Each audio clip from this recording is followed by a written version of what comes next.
Hello everyone! Hope you're having a fantastic day. Today we're going to start off the melee, or I guess we're going to try and get through the melee DPS role quests for Dawntrail. Let's not dilly-dally anymore. Person we need to go talk to is over here, is the lovely fun girl, Shashipia. That's how you say it? Yeah. Shashipia. Let's go ahead and get started. The Hunter and the Hunted. Shashipia seeks an adventurer who likes getting up close and personal. I'd love to get up close and personal with you, madam. I mean, what? Sorry. That was a bit much.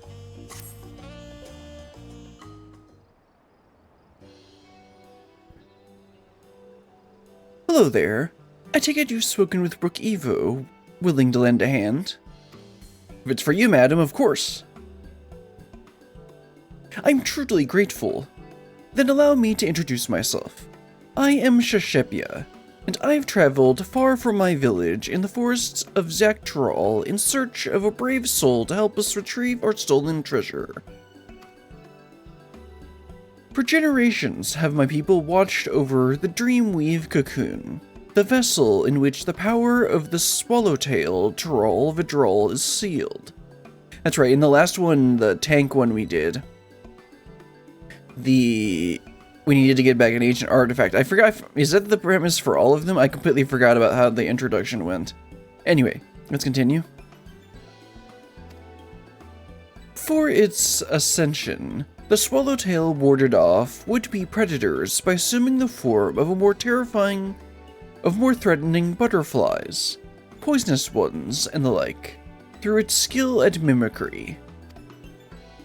So it survived, day after day, summer after summer, until the dawn of its great new existence.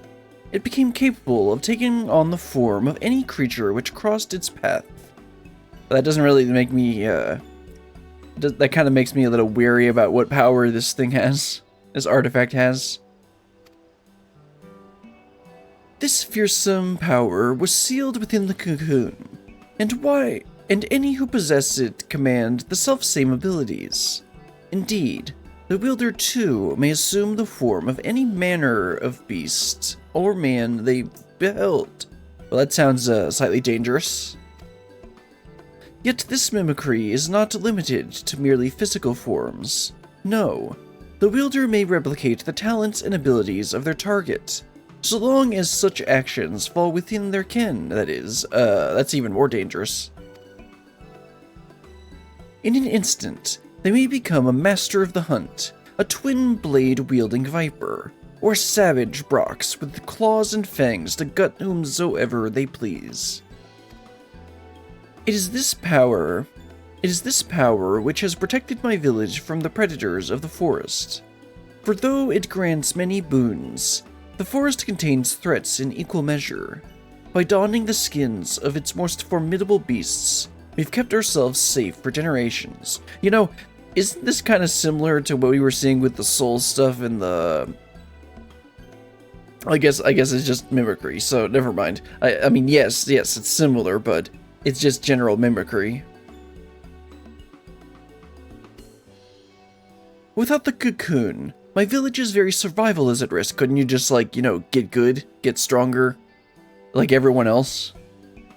That is why we have set, or like moved somewhere less dangerous. Well, that's a little bit much, because I know there's like cultural significance and like history and everything about being in that particular place. That is why we have sent our foremost hunter. Oh, this is gonna be a button boy, unfortunately. I thought we'd be spending more time with you, madam. Let's see, is this Itoka? Is that supposed to be an I or an L? Probably an I since it's a capital. Itoka, to ensure it is reclaimed. Okay, it is Bun Girl. Nice. I mean, what? No, wait, that's not the name of a. That's not the name of a bun. But it's within their village, so okay. Well, I guess we'll see soon. I didn't check what region this is going to take place. Although I think it's the Endwalker one for melee DPS took place in Ishgard, but the tank one took place in Ishgard for this one, so that means we're going somewhere else. She has never failed to capture her quarry, so I thought she would make short work of this ordeal. Yet there's been no word from her. I fear this may be a hunt she cannot undertake alone. It is for that reason I wish to enlist the aid of one familiar with the lay of the land beyond the Great Sea, and one whose prowess is in close quarters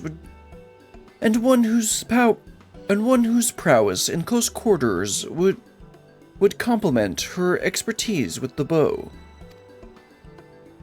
One of the villagers ran into the thief before he fled, and said he intended to use the cocoon in Kugane, which I understand is the name of a large settlement located far, far to the east. Yes, you know, in the place called the Far East.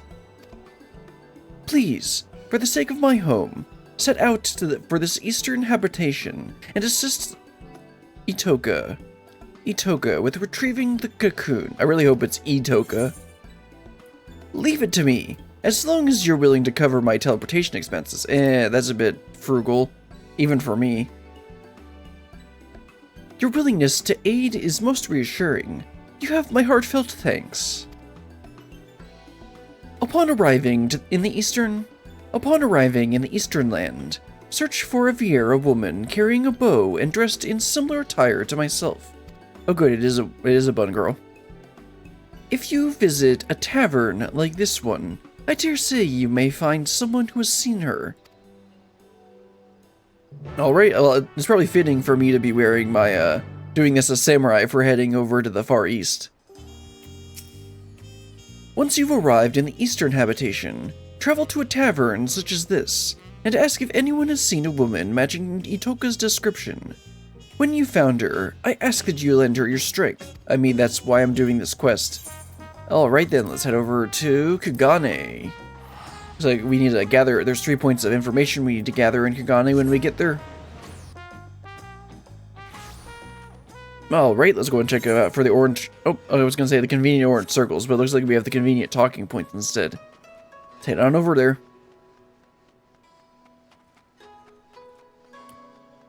Alright, looks like our first person here is the waiter, Shitan. Welcome to Shiokaze Hostelry. Hostelry. Okay, yeah, I think that's right. How may I serve you? Yeah, I'm looking for a woman. She's got ears like me. You're searching for someone. As a matter of fact, I do distinctly remember seeing a Viera woman of that description earlier, but I'm afraid I could not tell you where she may be now. Well, you're no help. How about you, Haboku? A lass from Troll, was it? Sorry, can't help you. That reminds me, though. I heard Troll has its local variety of spirits called mezcal. Been meaning to taste it myself for an age now, but you've no idea how hard it is to get one's hands on a bottle of it here. Well, yeah, this is like on the opposite side of the world. Oh, looks like the last one's outside. Oh no, it's upstairs. Okay, that makes more sense. Alright, there's our person. Hayataka. A Viera woman bearing a bow? Why yes, I do recall such a person. It was hard not to notice her, really, given how she was peering at every little thing. If she came from a distant land to the west, no doubt Kugane is quite the unusual sight for her.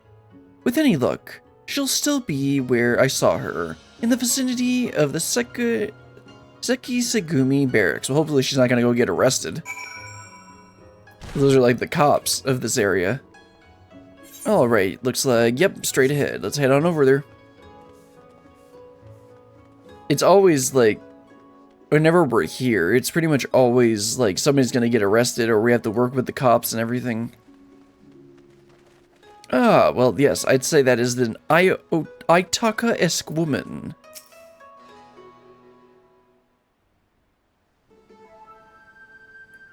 I'd like the other one better. This city is simply too large for me to cover alone. Perhaps it's time I head home. Perhaps it's time I returned home. Hello there. Itoka? I've come to aid in your search, Itoka.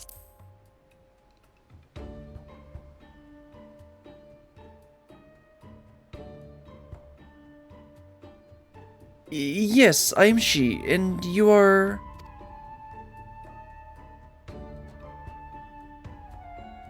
I see. Shashepia always was a worrywart. Won't deny I appreciate the help, though. Ascertaining the whereabouts of the cocoon has been no easy task. I managed to secure room and board in this lodging after arriving in Kagane, and have been using it as a base to track down the thief ever since. I'll tell you all I know. According to an eyewitness from my village, the thief is a middle-aged Huron man. That's all we have to go on regarding his appearance. Yet so long as he possesses the cocoon, he can be anyone and anything. An elderly woman trapezing along the streets. Trapezing? Triipsing. Huh? It's not obviously not trapezing. That would be weird. Let me look this up real quick. Triipsing.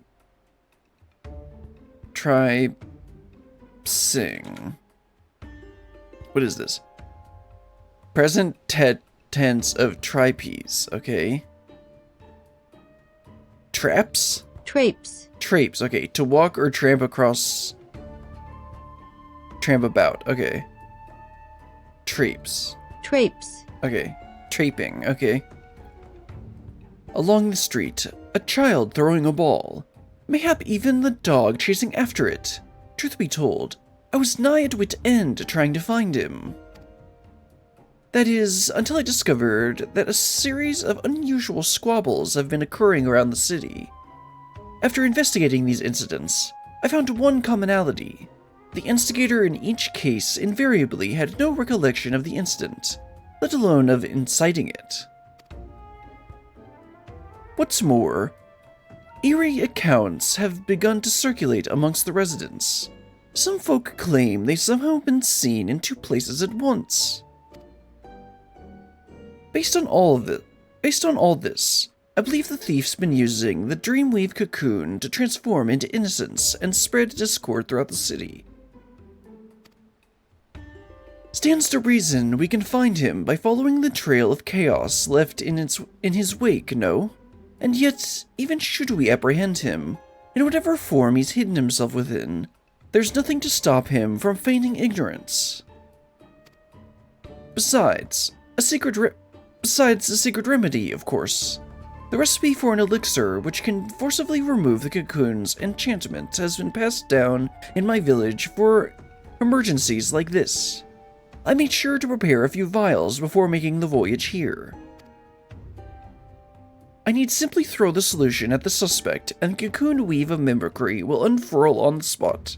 Well, that's convenient.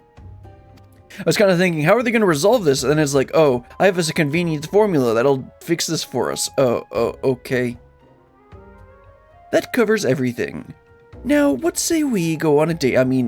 What say we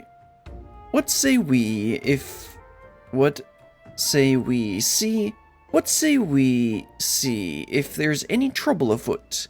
The thief will undoubtedly not be far from it. Let me know when you're ready. We'll catch him together. Sounds good to me. Ready to set off then? Perfect. I say we begin our search with the markets. I recall a great number of people gathering at the Rakuza district, I believe it was called. Oh, and she's following us around. Well, let's make sure to hit this talking point first. Alright, what have you got to say? Talk about cities. To think that all this was wrought by mortal hands. Remarkable. My people have ever lived in harmony with nature, but that doesn't mean we condemn the ways of those who choose otherwise. In fact, in the brief time I've been exposed to settlements like this, I've come to see such places have their merits too. You know, like running water. Alright, looks like it's over this bridge. Is there any more talking points to get? No, it doesn't look like it. Let's head on over to this point of interest. Yes, that is very interesting.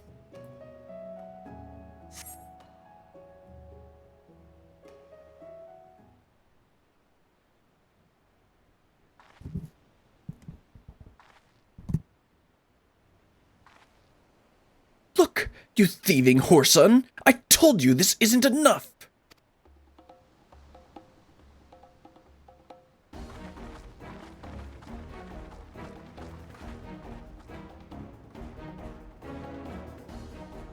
But sir, that cannot be right. I'm sure I gave you your change in full. Enough! Hand over my money or I'll take it by force.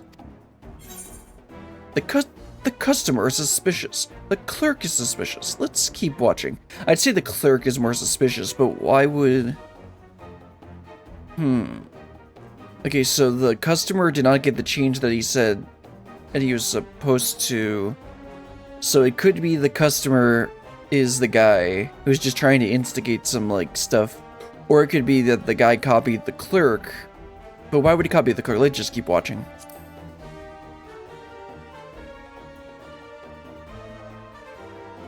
But isn't it obvious? No one gets so worked up over a handful of coins unless they're looking for trouble. No.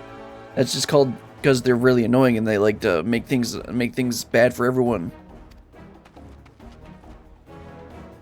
Reveal yourself, villain! Oh no. It's gonna be like one of these quests.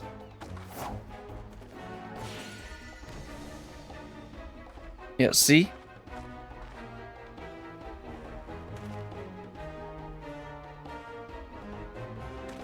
What in blazes do you think you're doing? Oh, sorry. Very, very sorry. Oh dear. A thousand apologies, sir. I gravely miscalculated your change. I will return what you are owed immediately. I beg your forgiveness. See, just wait a second.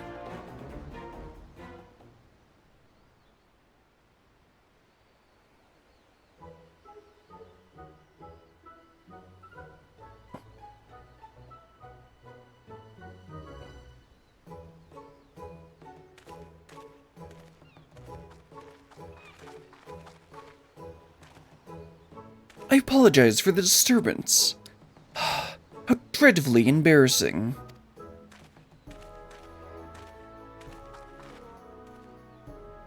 Well, a hunter doesn't quit after a single arrow misses its mark. Best not to dwell on what's done, and instead focus on our next course of action. No, I think we should talk about this. You kind of jumped to conclusions there. Let's see how things fare in Kogane Dori. I mean, I guess. Yeah, Itoka, you may want to tone things down a little bit. Actually, it looks like there's the talking point. Is that the same one we just did? Or, oh no, there's a new one over there. I'll check this one and then I'll check that one. Let's see, is this the same one? Yeah, talk about cities. Okay, let's head over to the other one. Looks like it's on the other side of the bridge here. Maybe on the bridge? Yeah. Talk about the sea. I can't believe how impossibly vast it is. My jaw dropped when I first saw it. I could hardly fathom where the horizon ended and the sea began.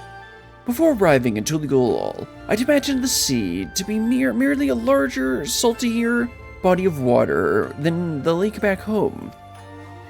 There we would race from shore to shore. To attempt the same here, I fear, would have fatal results. That reminds me of a Carrot in One Piece when she'd packed a change of clothes and a snack for their journey. Anyway, there's another point of interest. Let's check it out.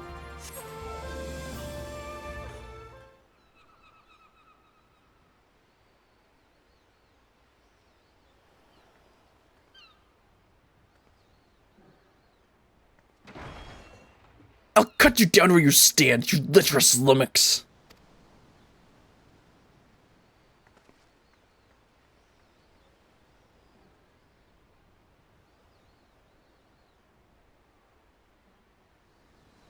And no one else reacts to this.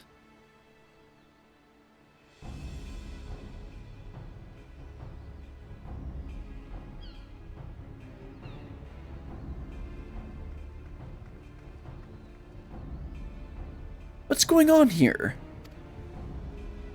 The big bloke yonder allegedly laid his hands on the the grizzled fellow's woman. Afraid this may come to blows. Somehow I get the feeling that's not what happened. Calm yourself, man. I have not done what she claims.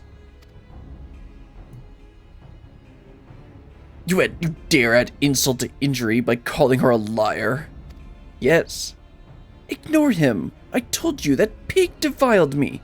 Cut him down this instant. There's no truth to her words. Wherefore does she spout such rubbish? Sounds like the girl might be the... Oh, yep. Kami, give me strength. Cut the bloody brute down already. Well, that's definitely her. Yep, that's definitely the person we're looking for. Yes, not less than your head shall serve as penance for your crimes. Very well. Let my blade prove my innocence. You guys.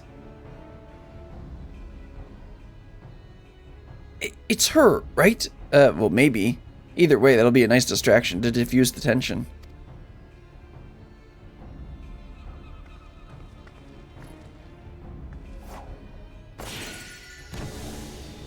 Yep, there he is.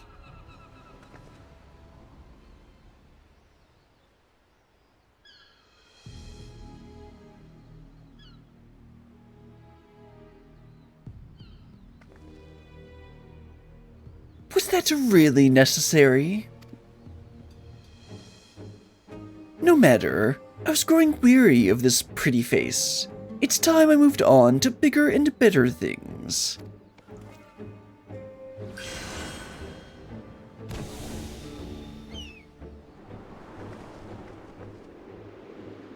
Couldn't I have literally just... Yeah, like, you literally have a bow and arrow. Like, come on.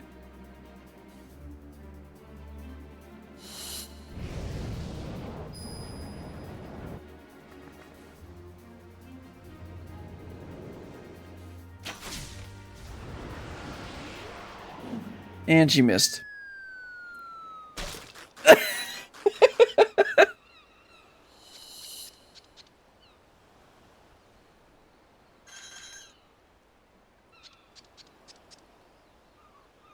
He just goes back to eating.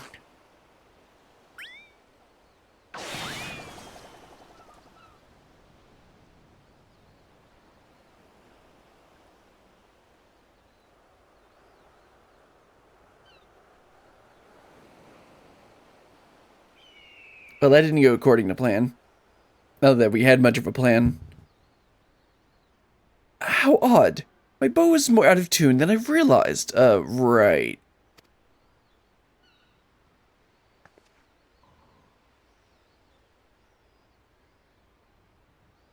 I forget, is she supposed to be, like, a really good hunter or something? Sweetheart!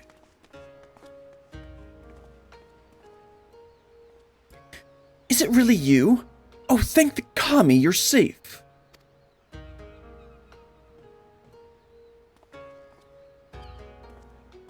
I found her lying unconscious in a nearby alleyway. Well, that doesn't sound very suspicious at all.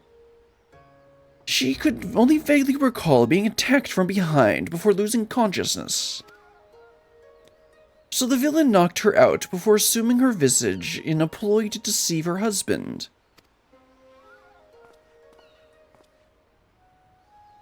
I fell for the deception like a complete and utter fool. I do not even know how to begin to make amends. There were no amends to be made. You simply acted as any husband would. Due to your involvement, this matter was resolved without bloodshed. The Seki Zagumi, thank you. 'Tis regrettable, however, that the villain managed to escape. A criminal who can change their shape at will is exceedingly dangerous. Know that the Seki Segumi will alert the populace to this menace and to remain vigilant to any suspicious activity in the city. But now we're going to have to arrest you because you fired your bow in the middle of the city. That'd make things a little annoying. Let's return to my lodgings. Oh, I'd be more than happy to, madam. Oh, wait, that's not what you meant. I'd like to go over where we stand with our elusive quarry.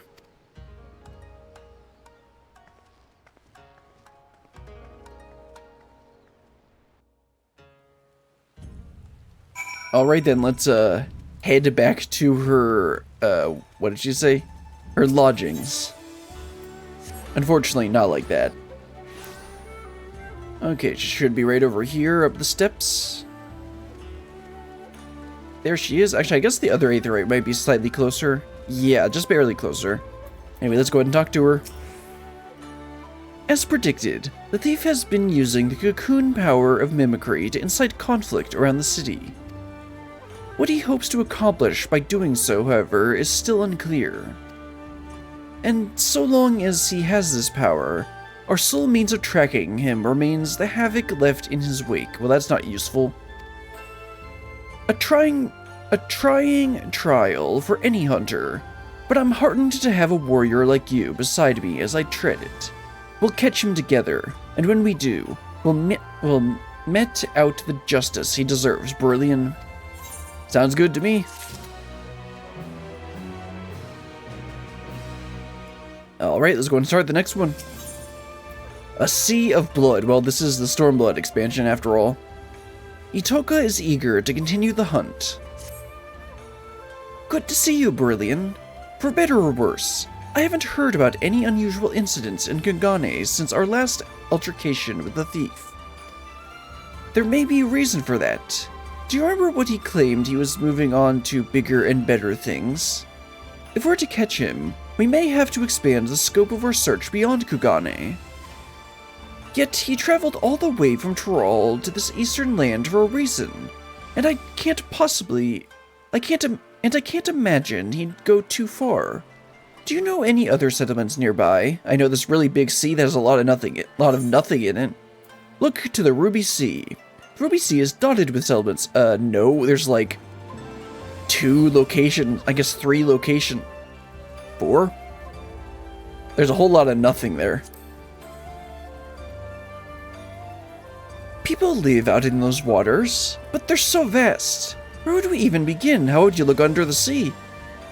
What do you mean under the sea? I can't breathe underwater, or anything like that. Oh, right, that's not normal.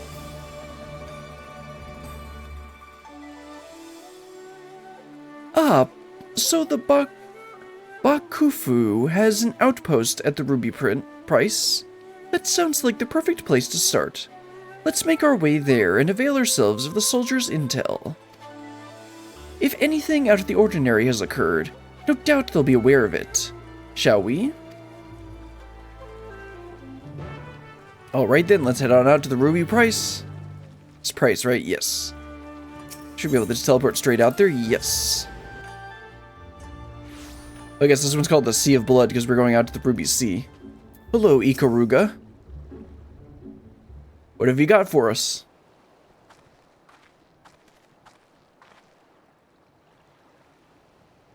Well, this is unexpected. What brings you to the Ruby Price? Disputes? Strange thing you should ask. Not even a moon ago, the waters of the Ruby Price were poisoned to turn us... What? Oh, poised, not poison. That'd be kind of weird. The waters of the Ruby Sea were poised to turn a sanguinary shade. Please, tell us everything. A Confederate skiff approached the Ruby Price without authorization, and its occupant began hurling insult after insult in an obvious attempt to provoke us. We did not succumb to their provocations, however. After warning the vessel we'd fire if they drew an ilm closer, they withdrew without a word. However, should they attempt to provoke us again, we will not display the same level of restraint, and the roar of our cannon shall signal their comrades to rally in full force. The waters will flow red. Of that, there can be no doubt. Tensions run high. Not like this has ever occurred.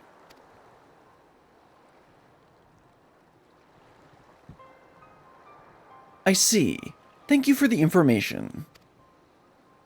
Might we speak privately? Gladly.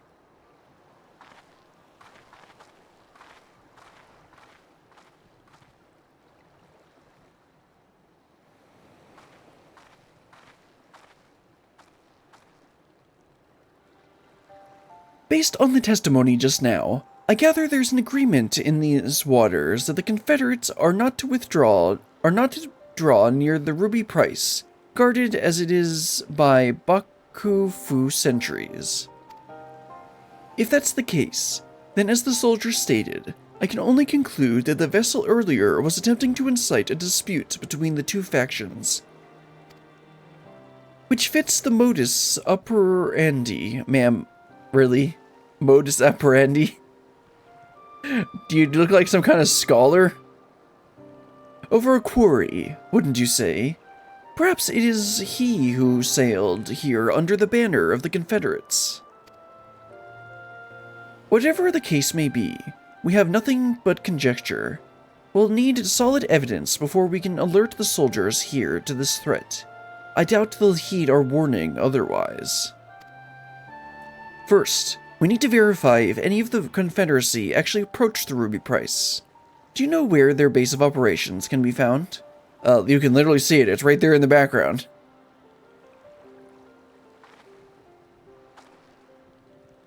It's pretty close to be sailing a ship, though. Sakazuki. Looks like it would be fastest for us to swim there. Well, she did talk about swimming across big bodies of water, so I guess she'd be just fine doing that. Then again, so did Alpha Node, so...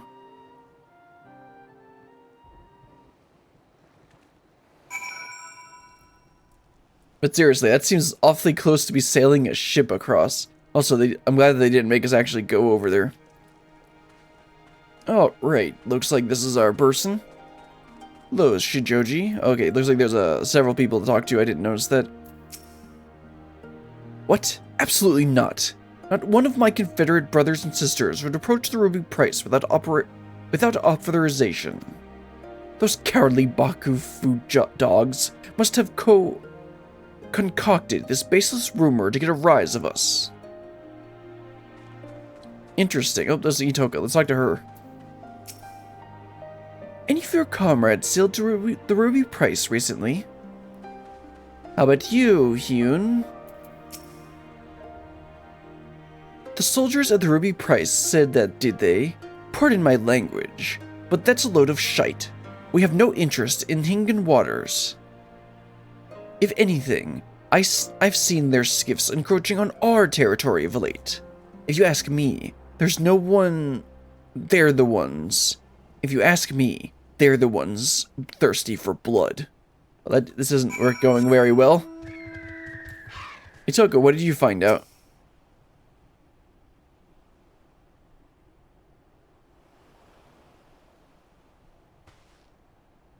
There you are, Brilliant. Listen to what this person has to say. The situation is more grave than we thought. I'm thankful you came, and not a moment too soon. So that's an interesting pendant he has. Captain Rasho ain't been acting himself, you see. Normally where he goes, Tansui goes, but not today. He showed up just earlier by his lonesome, and ordered us to gather as many heads as able to join him on the Isle of Beko to attend some pressing business.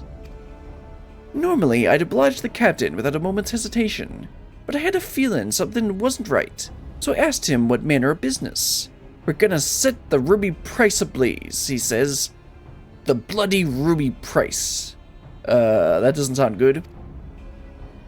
Tried speaking some sense into him, but he weren't a mind to listen. Walked off saying he has no need of craven bastards like me. Look, I don't know what's gotten into the captain, but it can't be anything good. Please, go to the Isle of Beko and stop him and me comrades before it's too late. This Rasho acting strangely can't be a coincidence. We need to get to that island, and quickly. Do you know the way? Well, it's like literally right there. Like, for how big and empty this zone is, everything is still cramped together. Got it. We've not a moment to waste.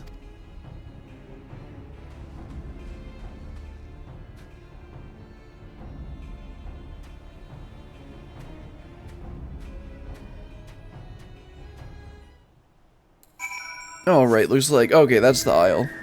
All the way over there? Yeah, all the way over there. You know, I just commented about how empty this zone feels, but then when I look at the map like this, it looks like it has a bunch of stuff in it. And yet, it's got nothing.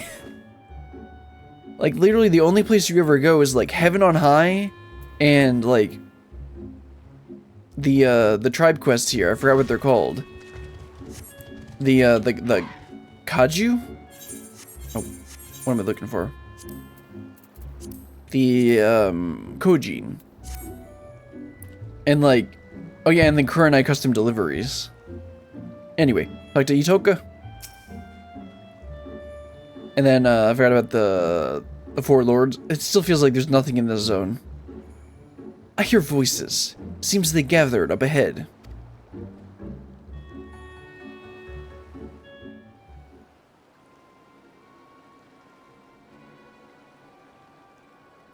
I don't know how you're gonna raid the, how you're gonna raid the Ruby Price with a party of 4. Those scum think they can encroach on our territory and get away with it? I'll be damned if we let them. Tonight, we lay siege to the Ruby Price and seize it for ourselves. But are you sure? If we do this, we won't just be starting a battle. We'll be starting a war. You've been acting strange, Captain. What's gotten into you? That sounds like the words of mutiny, son. Silence! I didn't ask for your bloody opinion. Those lying dogs claimed it was us breaching the agreement. I say we give them the bastards what they deserve.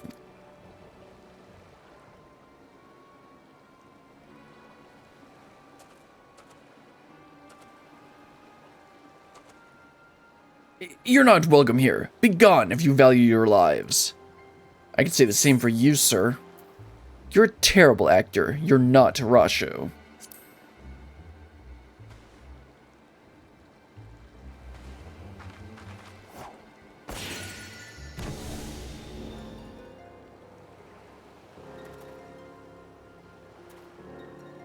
You saw through my disguise once again. Don't tell me you count even a pirate captain among your acquaintances. Sir, you do not know what kind of people I've met. Did you know there are rabbits on the moon? What? I've literally met and talked and fought with gods. Pirate captains are not exactly the weirdest thing I've interacted with. What are you trying to accomplish? Why incite such conflict wherever you go? Why? Sorry to disappoint you, but contrary to the passage of the Unbound's prattling about freeing the world from the tyranny of government, I have no grand designs. I wish merely for everyone to show their true faces. Folk love to put on airs of sophistication and virtue, but push them towards the edge, and their masks slip off to reveal the monsters underneath. Which is why you're putting on a bunch of masks and doing exactly what you want to reveal. They'll go for their neighbor's jugular to save their own skin. You've seen it yourselves. You've seen it for yourselves. It's quite the spectacle.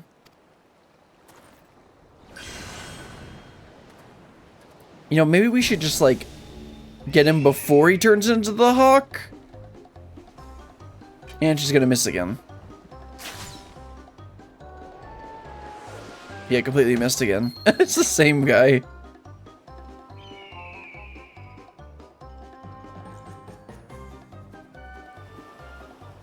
Damn it! The winds are too strong. Sure.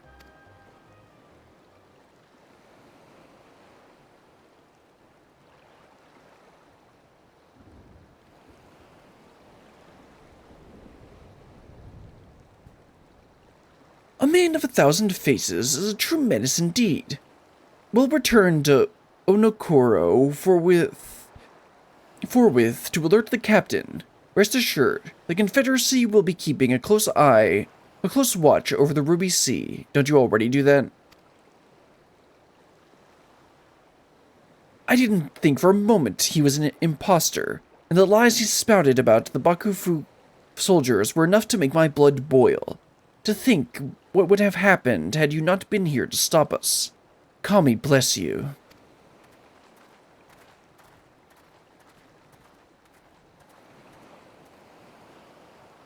All he wants is to expose people's so-called true faces. That he would use the cocoon for such a petty cause. Unthinkable.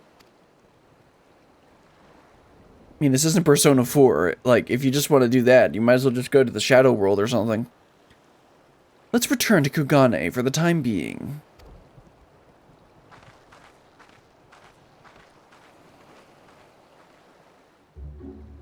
Alright, sounds good to me. Let's head back to her lodgings, as she's mentioned, as she said before.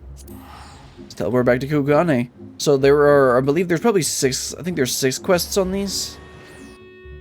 And we're doing, yes, so that was the Sea of Blood. And 1, 2, 3, 4, 5, yes, there's 6 of them, and we just finished Sea of Blood, which is the second one.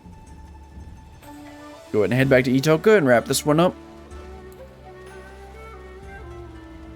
Alright, Itoka. You missed again. Damn it all. I can't believe a bastard like that. Forgive me. I find myself more disgusted with that villain each time we see him. And to think, all this is driven by a small-minded spite. From what I can gauge, he didn't fly towards Kugane during his escape. I believe he seeks a new settlement to terrorize. It looks like we're heading to Yansha next. Now that the Confederacy and I are acquainted, I'll see if they can't help me sniff out his roost. No doubt where there's smoke, he'll be there stoking the fire. And I suppose I'll use this period to tend to my bow. Next time, my arrow will fly true, sure. That's why there's 4 more quests. Okay, let me go ahead and take a quick drink of water, and then we'll get on with the next one.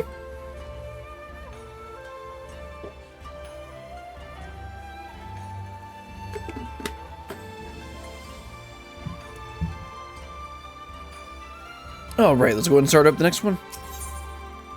Who's Who? And this isn't One Piece. Itoka appears to have found a new lead.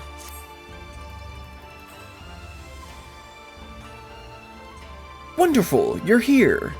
Ever since the incident in the Ruby Sea, I've kept a line of communication with the Confederacy, and they just reported something you'll be interested to hear. Apparently, a man impersonating the distinguished Lord of Doma was recently exposed. He's trying to impersonate Ian? Okay, that's not gonna go well.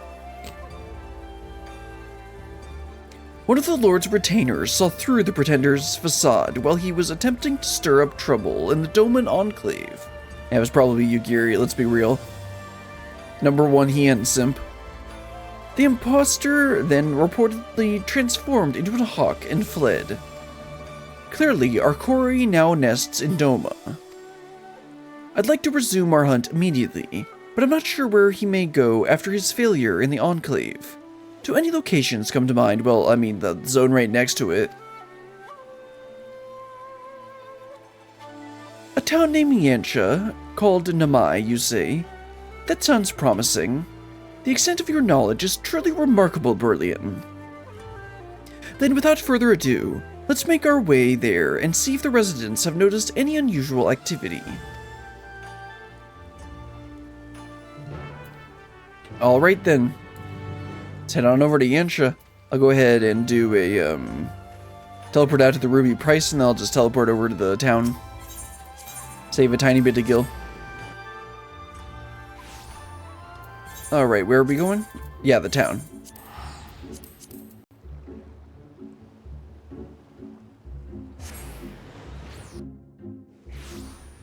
Alright, looks like there's three people to talk to. Let's go and talk to Miyake here. Have there been any quarrels of late? Why, yes, actually. Just the other day, the two of us were at each other's throats over a persimmon. She was only supposed to eat half, but she went and gobbled the whole thing. I don't think that's what we're talking about. In the end, she purchased this one by way of an apology, so I let bygones be bygones. What's that? This isn't the sort of quarrel you're speaking of. Nope. Alright, let's see. Yeah, let's head over to this guy next. Shinden. Oh, there's Itoko up there. Let's make sure to talk to her. Trouble? None that I can think of. For a blessing, all has been peaceful except this torrential downpour. Because it's always raining. Okay, Itoko, have you found anything? The people of this village live hand in hand with nature. It reminds me of home. Even with the torrential downpour, oh look, complain and you shall receive. Alright, this was the guy we helped with, in the Endwalker, it must have been physical range DPS, I believe. Okay, here's the last person we need, Ochimi. By the Kami's grace, our quaint village has not seen strife since the Imperials were ousted. There has been news, however, of a man impersonating Lord Hien at the Enclave. As I am told, when Lord Hien voiced intentions to invade Naxia, all present grew wary of the individual. None more so, of course it was Yukiri, none more so than Lady Yukiri, who saw through the farce immediately. After he was exposed, the villain fled to the scene with haste. Unfortunately, efforts to find him have not borne fruit. Well, that's less than helpful. Let's head back to Itoko. Alright, Itoko, have you found anything useful?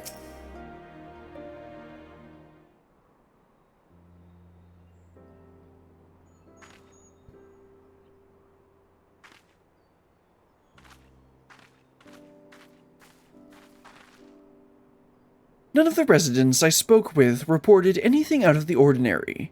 How did you fare? Nope, I didn't find anything. Then it seems the villain is not here. Where might he have gone?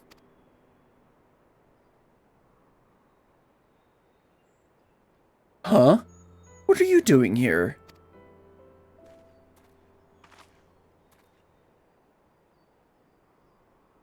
Do I know you? A friend of yours?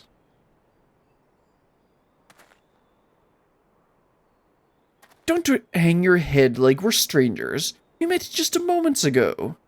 Oh no, he's impersonating me. Remember? You asked me how to reach the House of the Fierce. Oh no.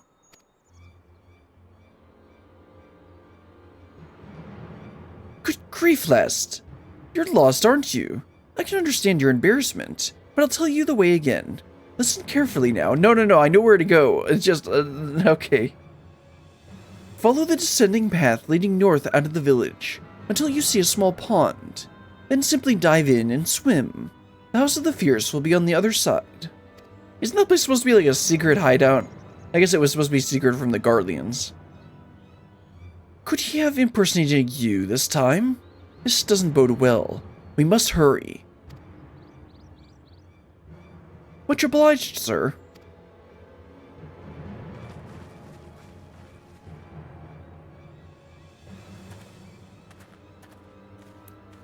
Well, that's not good. He's impersonating me. Just think about all the damage he can do. Especially with, like, you know, my strength. Okay, then. Let's remember how to actually get there. Because, I haven't been, like, through this entrance since Stormblood. I think. Like, I did some fishing here at some point, but I can't remember why. Maybe it was for the leave quests. Anyway. Just how far must we swim to reach this place? I dare say my days spent in lakes back home are about to come in handy. Are they actually gonna have a cutscene of us? Nope, I was gonna say. They can actually have a cutscene of us swimming?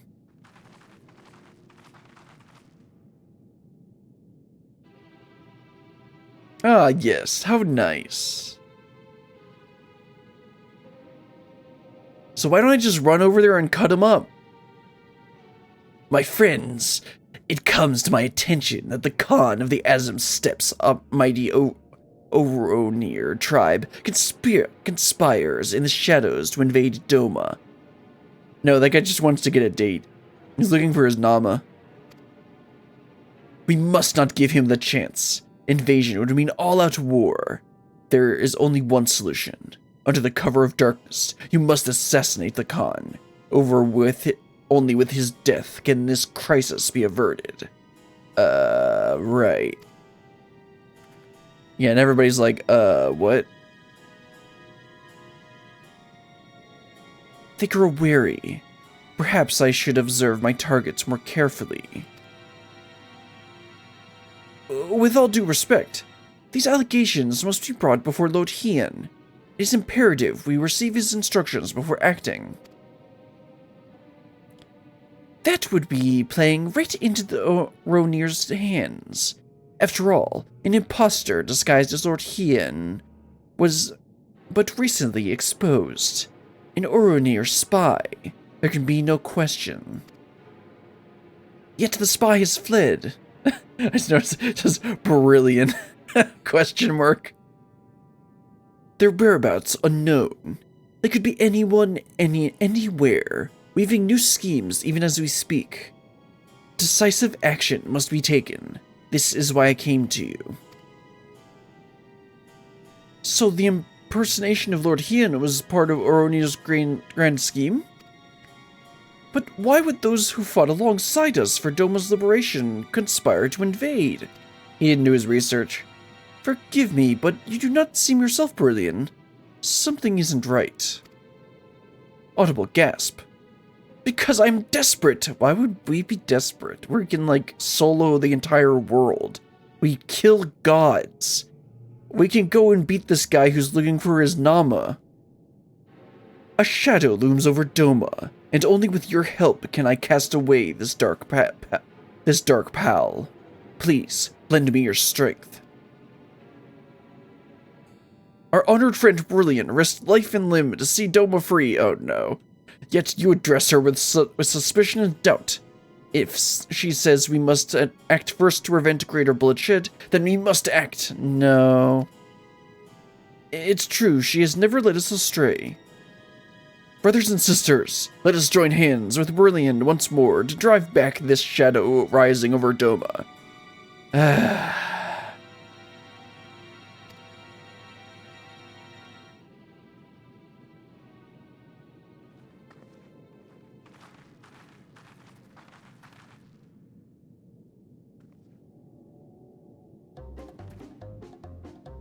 What is the meaning of this?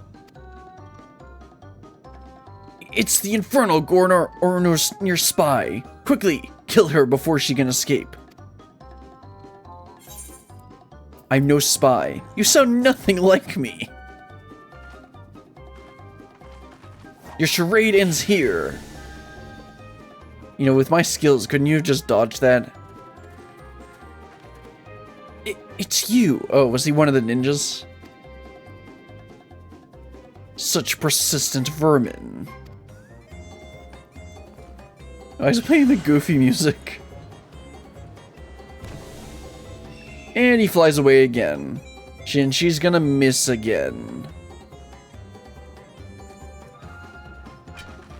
You're not getting away this time. And she missed.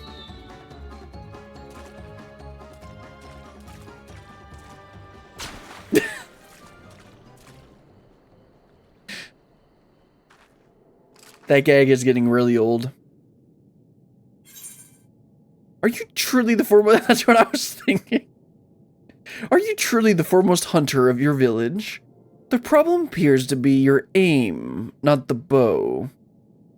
This is a bit mean. Let's just go with this one. Ha! Pathetic. You're nothing like the other girl. What was her name? Ah, yes. Oh no, this isn't actually her, is it? She was fearsome, but that one, right up until the moment I drove my blade into her back. Uh-oh.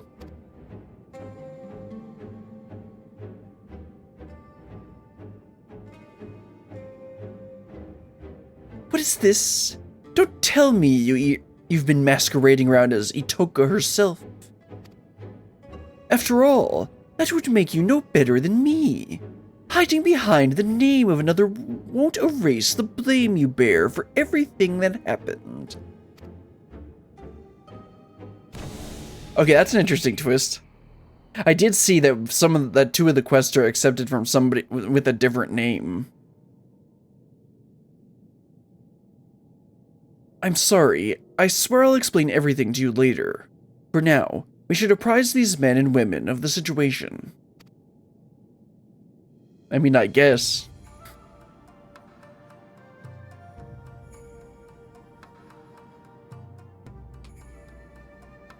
To think he can transform into anyone.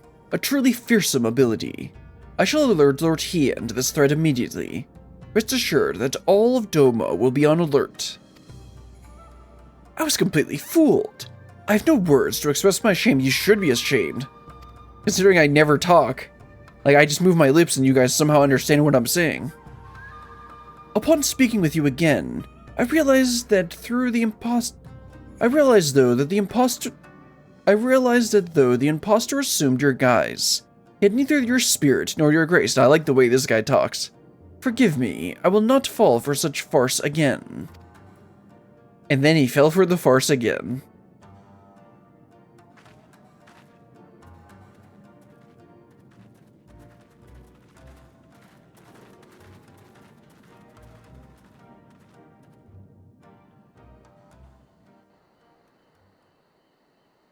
Is there another cutscene? There we go. Yeah, there is. I'm actually looking at getting a different monitor that isn't an ultra-wide, so this whole zooming business will probably stop in like a month or so, assuming I buy the monitor. Might I have a word? The man impersonating you earlier, I'd recognize his face anywhere.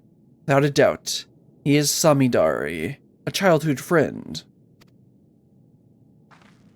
You know him? Please, you must tell us everything.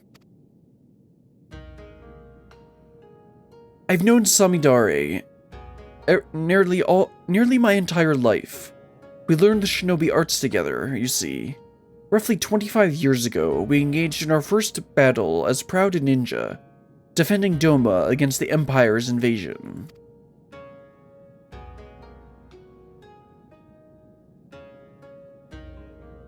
With every fiber in our body, we met their mighty Magitech with nimble ninjutsu. As if moved by our resolve, the mighty Auspice and Guardian of Doma, Tamano Gozen, appeared on the field of battle to aid our cause. What? You sure you weren't just tripping? Yet our efforts were for naught. The Empire's might fell upon Doma like a hammer, and you were crushed beneath its overwhelming force. The occupation began soon thereafter, and so too did my work from the shadows. While I devoted myself to resisting the Empire in secret, Samidare was conscripted to their army and forced to become an Imperial spy. I understand he served them well, fanning the flames of war in faraway lands through rumor and manipulation. Indeed, as far back as I can recall, Samidare has ever excelled in the skill of subterfuge. It was only after the prisoner exchange that he returned to Doma at long last. Oh, interesting, okay. But he was a changed man.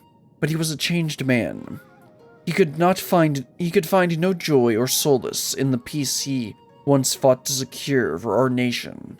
Instead, he sought to disrupt it.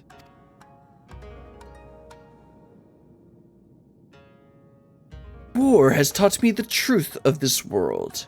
Civility is but a facade to hide man's savagery, and I'll prove it here. In dear Doma. The fool I am, I thought he was jesting. Only later, when I discovered the web of lies he'd spun to turn folk against one another, did I realize he meant every word. I tried to confront him, but he fled to Doma before I had the chance. Nevertheless, I searched his home afterwards, and discovered a missive from an organization called the Passage of the Unbound. I have it with me here. Oh no, we get to see their advertisements. Dear illustrious Samidare, we extend our deepest gratitude for your interest in joining the Passage of the Unbound. With each passing day, our secret order draws closer to its goals, and we shall require exceptional talent for what lies ahead. Bearing these needs in mind, we have decided to welcome you to our fold. Have decided to welcome you into the fold. To celebrate the start of an auspicious future together, we invite you to meet your colleagues in Tuliolol and have enclosed your ticket within. Exceptional talent? Exceptional egos, more like it. This passage of the Unbound kept a watchful eye on our nations far and wide to recruit cutthroats like Samadari, who only follow their own desires. Upon his arrival in Tyrol, Samidare's ambitions guided him to my home, where he stole the Dreamweaver cocoon and set out to use it for his own twisted ends. I'm afraid that appears to be the way of it. In all likelihood, it is the passage of the Unbound which alerted him to this Dreamweaver cocoon's existence.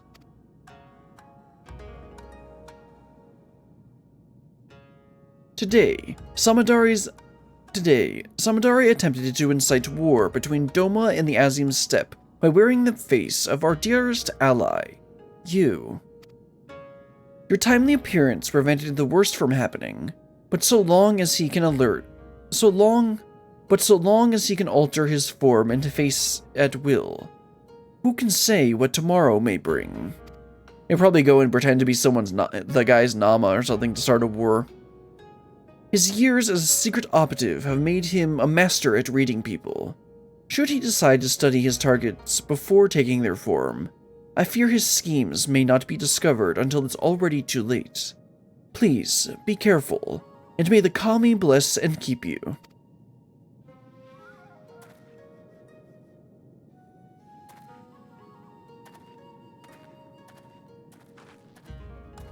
Attempting to find Samidari now would be a fruitless endeavor.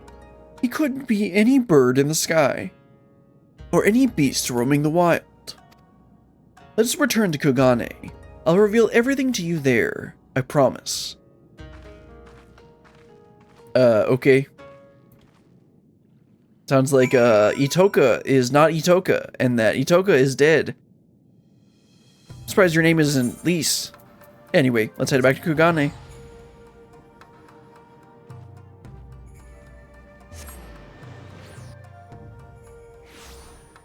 Alright, let's head up the stairs, the steps, and wrap this quest up. I think I'll go ahead and take a quick break after this, because we're about halfway through. It's been about an hour.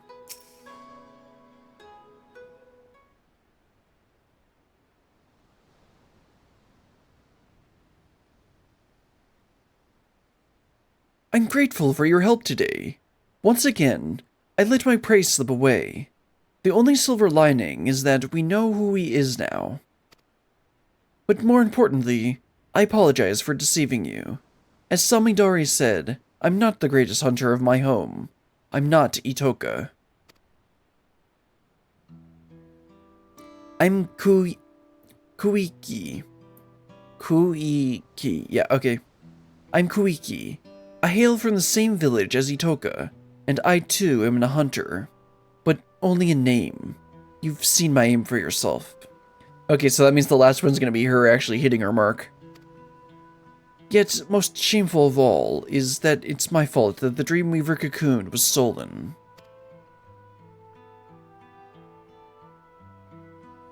Normally, it is enshrined in the deepest recesses of our home.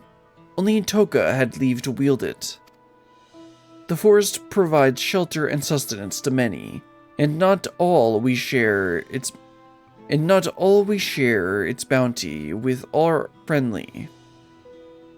Not all we share it. So, yeah, okay, that makes sense. When the great beasts threaten our home, the cocoon's power may be used to protect our lives. Yet I used it for my own selfish desire, my own foolish desires. I couldn't take it anymore. I was a hunter, yet could barely catch prey large enough to feed myself. I was forced to wash clothes, prepare meals, and tune bows. Just once, I wanted to be acknowledged. I wanted to feel pride. so I used the cocoon's power to transform myself into Itoka.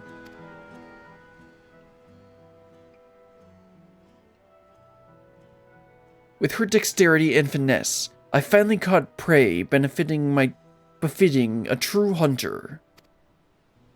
And as I carried my prize home, he appeared.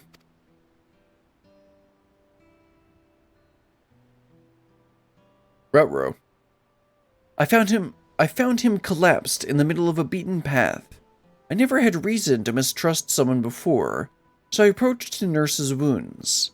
Yet the moment I drew close, he knocked the cocoon from my grasp and struck me unconscious. He was long gone by the time I awoke. I confessed my sin to the village elder, and in her boundless grace she forgave me. But I could not forgive myself. I left home that very eve in secret to pursue the thief, all the way to Kagane. After several days of fruitlessly scouring the city, who should I see but Itoka?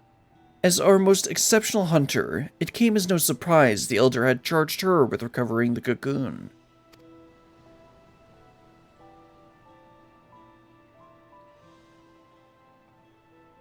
She was astonished to see me, of course. I had told no one of my actions. I feared she would send me home, but when I expressed to her my shame, my anger, she consoled me and told me we would find the cocoon together. And I was certain we would, until the day that duplicitous bastard killed her. So why hasn't he just killed Kuyiki? Because that would make things a lot easier. I mean, I guess she's like useless, but you appeared soon after her passing. I thought with someone as strong as you at my side, maybe, just maybe, I could avenge her. So I lied. Like Samidari said, I'm no better than he is. I'm an imposter, but my desire to reclaim the cocoon is every bit as strong as Itoka was. Right. That's why you miss all your shots. I'm so sorry for lying to you, Berlian. I hope you can find it in your heart to forgive me, and continue to aid me in reclaiming the Dreamweave cocoon. Well, considering I have to finish this quest line, which involves helping you, yeah, I'm probably gonna do it. Thank you for telling me the truth. Of course I'll help. I had my suspicions, but I also had faith in you, and it's been rewarded. How can I say no? I mean, she is a blonde girl after all. Thank you. I know with you at my side, I can keep my promise to Itoka. For now, I'll remain vigilant for any news regarding conflict in the region. Please do pay me a visit when you find a moment to spare. I'm counting on you.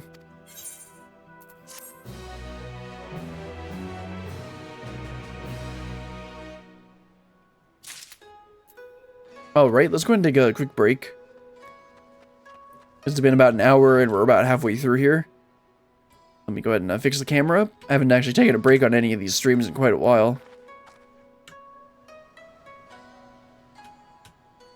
Alright, time to get up, stretch your legs, go to the bathroom, do whatever you need to, and I'll be right back.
Alright.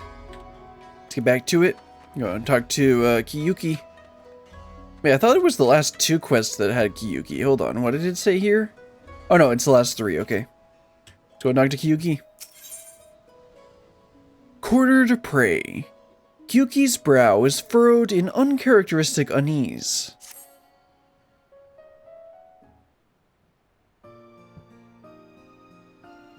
Brilliant! I'm so relieved to see you. Isn't everyone? I thought you might resent me for lying to you. That you might refuse to lend me your help again. Well, considering I can't continue this quest line and be able to dye this gear. Well, actually, I don't really want to dye this gear, but I need to finish all of these quest lines eventually. I'd certainly be hard-pressed to proclaim the cocoon alone in this foreign land. I truly meant what I said before. I'm counting on you. Though I'm ashamed to admit it, when I first arrived here, I was nearly swindled out of an heirloom by a talking catfish. Well, you've nearly killed one 3 times now. I'd been scouring the city for a shop to pawn my choker so I could secure room and board, you see, when the catfish approached me, claiming it'd buy the necklace for a fair price, offered me a handful of coins that glittered like gold. I was about to accept the offer when Itoko appeared. In mere moments, she discerned that the catfish's currency was counterfeit, and ended the transaction then and there. She dragged me to the markets afterwards and pawned her own necklace to secure lodgings for both of us. From the moment she arrived, Itoko took care of everything. What I'm trying to say is, I can't do anything on my own. I'm reckless and impulsive, and I'm just really glad to have you by my side.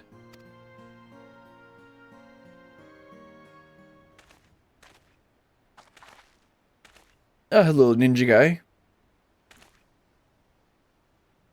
It's been some time, my friends. You mean like 5 minutes, but okay. Pray forgive my sudden visit, but I come bearing urgent tidings. We spoke with you at the House of the Fierce. What brings you all this way?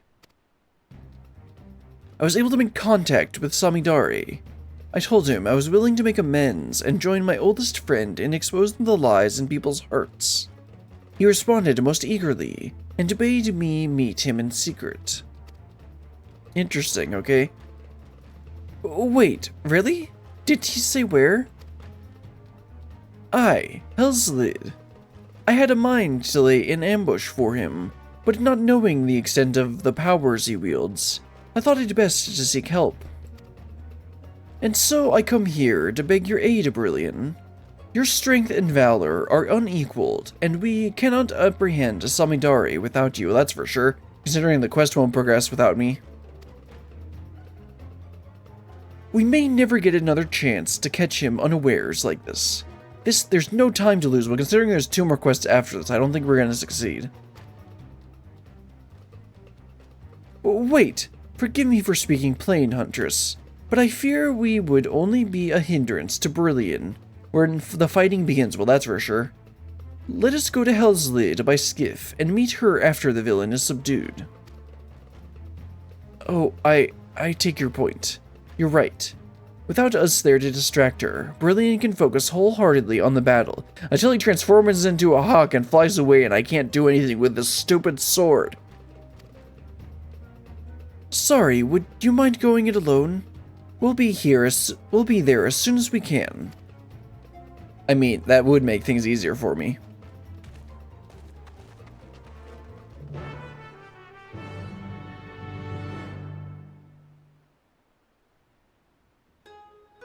Alright, let's head on out to the Ruby Price and fly over to Hell's Lid. That's over where that's where the volcano is, right? I think so. Let's see. Yes, okay, let's fly on over there. Yeah, Hell's Lid is the dungeon. And Hell's Lid is the location. And the dungeon. And the location. And the dungeon. How original. How interesting. Okay, where is this guy? Looks like he should be like right over here. Next to the Great Balls of Fire. Ah, yes, a point of interest.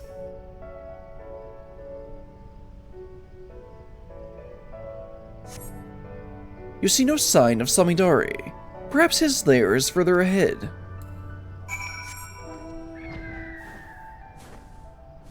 You know, I complain about padding quite often in these quests, but this is a perfect example of what I'm talking about. But I guess it is a bit more interesting where we're supposed to be searching for him in Hell's Lid, so never mind. that's just we're searching for him. Of course it's gonna take a bit. You see no sign of Samidari, but you feel an unsettling presence. Who's he can transform into now? Ah, yes. Probably a Kojin. Oh, yeah. I gotta remember how to play this class. It's like this to do the AoE. Oh, that's not what I meant to use. I do not remember how to play this class. Let's see, then this is the AoE. Yeah, man, I need to remember how to do this.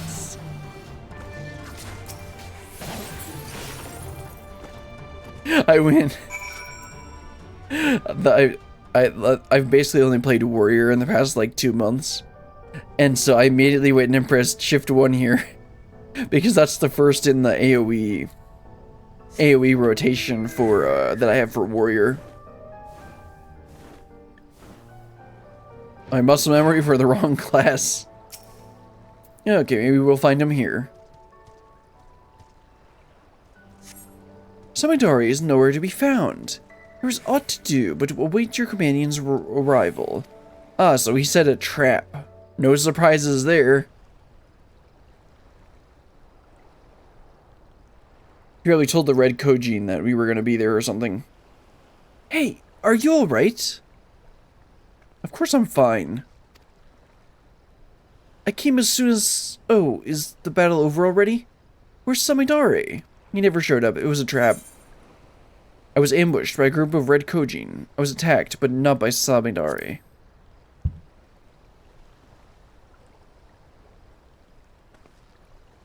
What? So this was a trap? No surprises there. Wait, over there. Well, I mean, he's probably watching. Oh, okay. No, this was what I was going to say. This was going to be my second guess.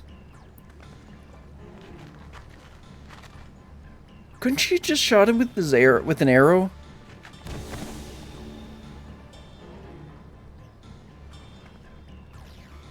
I think that probably would have been a much better course of action. Thank goodness, I made it. Oh, it was never that guy in the first place. Okay, that's a bit better. After all this time I spent in the old Kojin's shell, convincing his underlings to attack you, my blade was mere ilms from the skin of your back. Alas. A meticulous plan gone to waste. It seems I underestimated your strength and the failed huntress's tenacity. I dare say I'm outmatched, and no common beast I might mimic can stand against you. I must contemplate your deaths with more care, more rigor. Look forward to our next meeting. And he flies away again. Is she gonna miss again? I hope they don't do that gag again. 3 times was more than enough.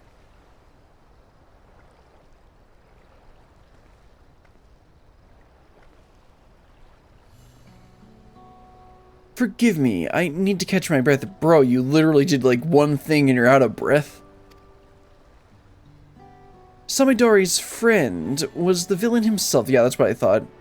As soon as the skiff made it to open sea, he threw me overboard. Well, that didn't go well. I damn near had to swim like a fish to make it here in time. Don't worry, ma'am, he still wouldn't have worked. He's made me into a fool again. He waylaid me before using a similar ruse. By the time I figured out what was what, Itoko was already... I always wondered how a craven like Samidari was able to kill her, our greatest hunter, and now I know.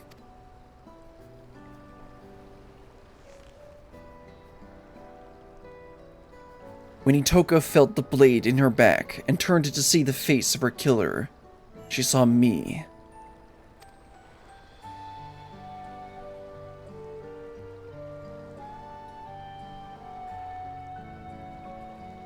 I'm glad I was able to prevent history from repeating itself. I don't want to lose you too. We should return to Kugane. Samidare may have planted more than one trap for us here.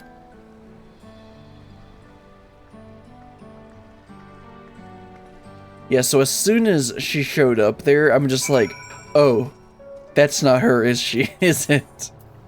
Anyway, let's head back to Kugane. Also, that was much faster than the other quests. I guess there was just a lot less exposition. Although I really hope it isn't that we ran out of ideas for this quest line, so now we're just gonna do it like this. I hope it's not like that. Anyway, Kiyuki, let's go ahead and wrap this one up. I feared the worst as I rushed to reach you.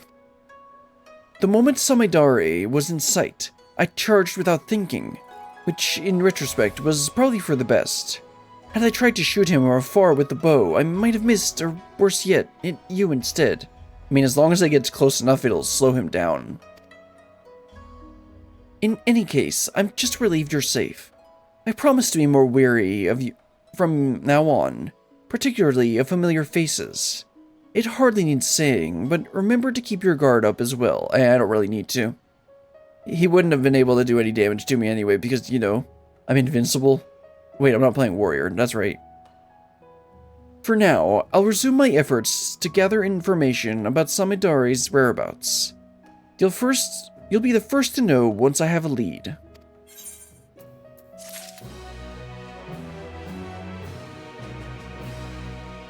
You know, my brain just thought, oh, next he's gonna transform into her, and I'm like, wait, they just did that. Never mind. Anyway, let's go ahead and start the next one. Imposter syndrome. I know all about this. Kiyuki seems to be on edge.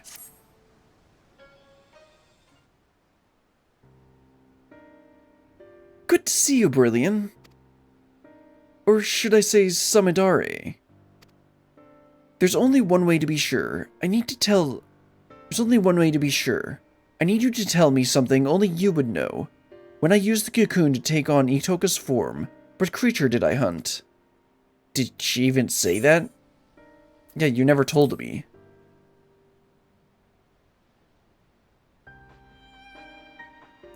It's really you! Whew, what a relief. Indeed, I never told you that my arrow struck a great wild boar, a prize for any hunter. Samidare is the only one who ever saw it. Sorry for doubting you, but I could think of no better way to expose him if he'd attempted to impersonate you again. I have to remain vigilant, after all, even though no news of his plots has reached me as of late. From here to Yansha, people are on alert for a many-faced agitator within their midst, and not even a stray cat is beyond scrutiny. While Samidare may no longer act so brazenly, I'm afraid this means his trail's gone cold. We also have another problem. When he pushed me into the Ruby Sea, the remedy I carried was soaked in salt water. How convenient. Well, that does get rid of the poor plot device of just conveniently being able to reveal him if we run into him. So that means that we're actually going to have to, like, put some thought into our hunt.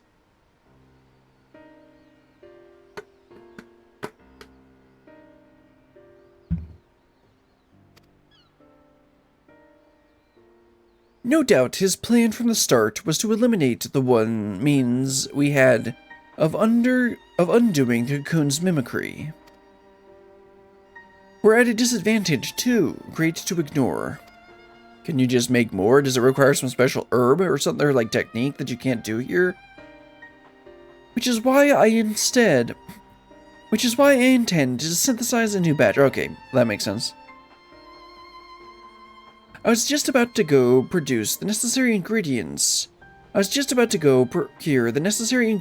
from the supplier when you arrived. Why don't you join me? Gladly, madam. Although you're definitely low on the rungs of bun girls.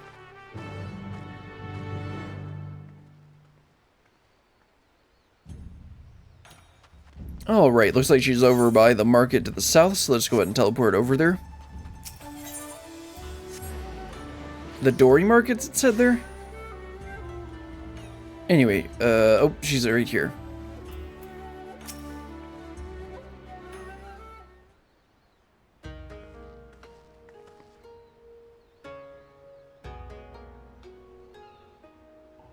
I've never heard of such materials. Where are they found? Deep in the forests of Tyrol, a land beyond the Great Sea, and far, far to the west of here. Tyrol, I'm, afraid my supply chain doesn't extend quite that far. Did she really think that she could get the stuff from the regular merchants?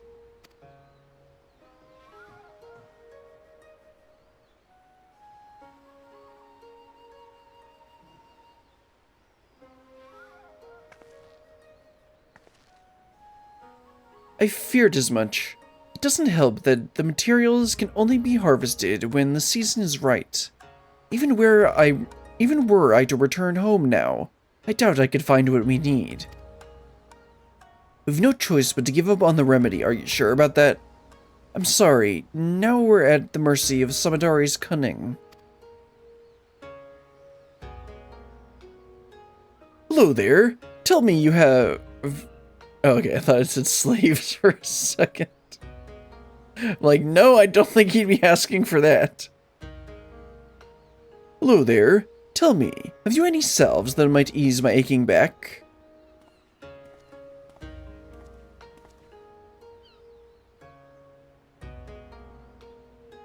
Sir, this isn't the apothecary. Where are your spectacles? Oh yes, how could I forget?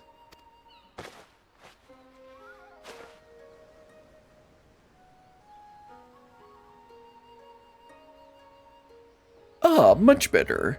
Ah, sometimes I forget that I'm blind as a bat without these. Forgive me, Shirokazu.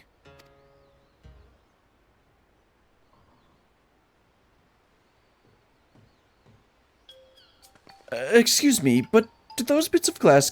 No way. She just needs glasses? That's why she was missing? And of course, that's why it's playing the goofy music. Excuse me, but do those bits of glass covering your eyes help you see better? Well, yes, are you unfamiliar with spectacles? I've seen folk wearing them before, but I've always thought they were decorative, like my choker. Tell me, where can I procure a pair of my own? Yamabuki is your man. He has a breadth of artisan contacts who will ensure you receive a pair of fine-tuned to your specifications. You'll find his shop in this very street. Yeah, that's why it's playing the goofy music, because it's such a stupid revelation. I mean, it's reasonable. Like, when I got my glasses, I didn't even realize that all the way back, what, 15 years ago? No, almost 20 years ago. I got my first pair of glasses, I'm like, whoa, the world's not blurry! I'll look for him. Thank you.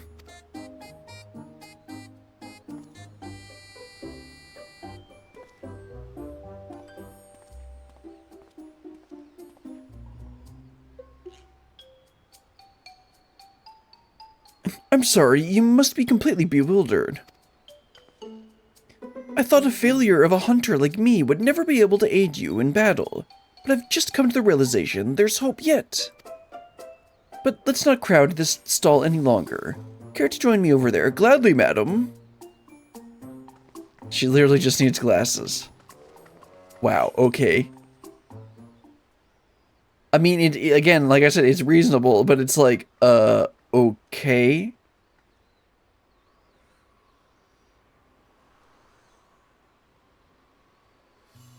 Ever since I was a child, I've had trouble seeing things from afar.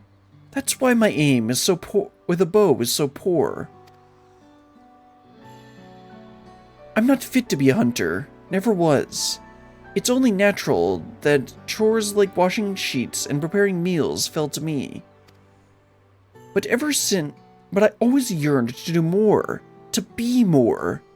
I've looked up to Itoka ever since I can remember. No matter how hard I tried, I simply couldn't give up on my dream. I had to be just like her. So I begged her to teach me everything she knew, from the basics of drawing a bow to precise aiming techniques that few hunters use. Yet, despite all her efforts, my sight failed me where I counted most. Well, let's go get you glasses. Like, it's not like the US where you gotta pay like several $100s up to like $1,000 for your glasses. All my life, we can probably just go get some for like 100 gil or something. All my life, I thought this was simply how nature intended for me to be. I was content to accept my lot. But now that I know spectacles may improve my eyesight, I feel hope. If I could just try them, mayhap my arrows would fire true. I could join you in battle, and maybe even strike down Samidari with my own arrow. We may have lost the remedy, but this would give us an element of surprise. So I have to try on spectacles for myself. Alright, let's go to this Yamabuki.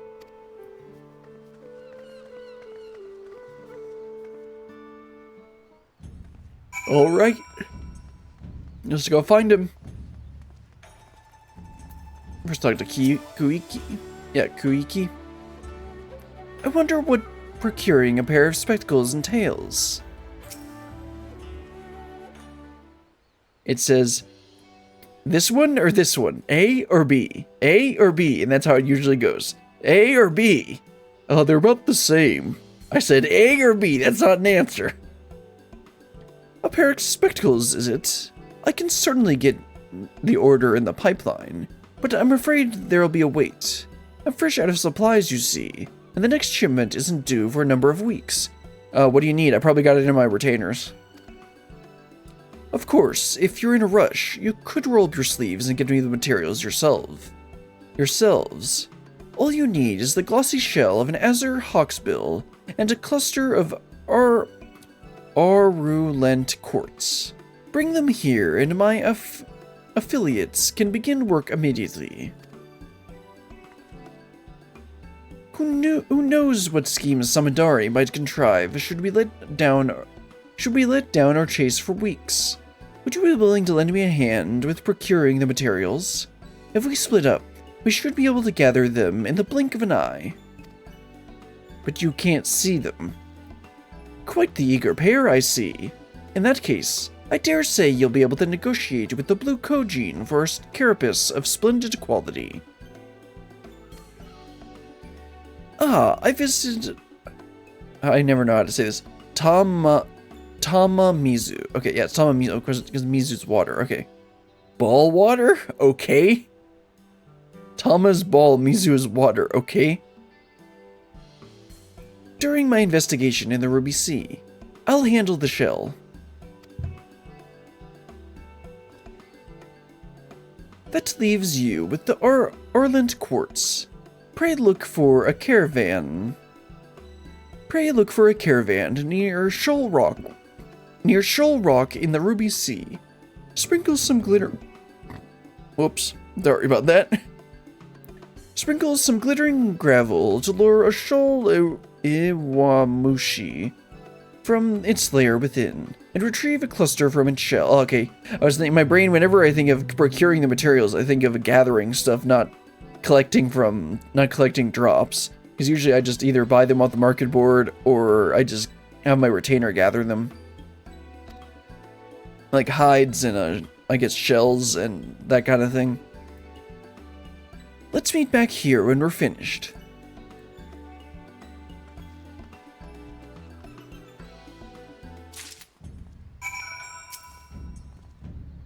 Remember, you will find the creature hiding in its lair within a cavern, not caravan. I said caravan earlier. It's obviously cavern. That doesn't make any sense. If it's caravan, doesn't make any sense. Within a cavern near Shoal Rock, you must sprinkle glittering gravel to draw it out, and then vanquish it to procure the Arlent quartz. Sounds good. Let's head on out there, back to the Ruby Price. Then I'll teleport over the Tamamizu. That's where I need to go, right? Let's see. Oh no, it's up to the north. I guess it's Onokoro would be closer. Because with this, I had to fly up through the water.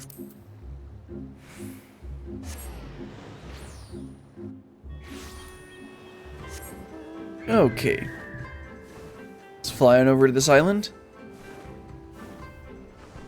Do they have anything that does anything for this stuff? Or do we do anything over in this northern area with this, like, arena and stuff? I honestly don't remember ever doing anything here. Okay, do I need to... Oh, no, he said it was in a cavern. Oh, the cavern's around the corner. Okay, there it is. And there's our destination. Let's check it out. Sprinkle the gravel, like he said. Let's get fighting. Now, I know how to do this. Oh, no. Oh, no, wait. We gotta get the purple smoke of doom. And maybe just try not to inhale too much of it. There he is.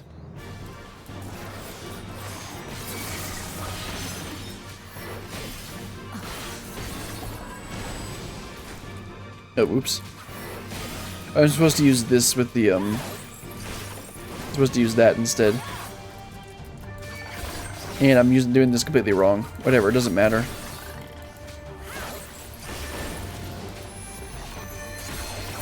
Man, I took so much damage from that. Alright, that's all we needed. Let's go back to Kagane.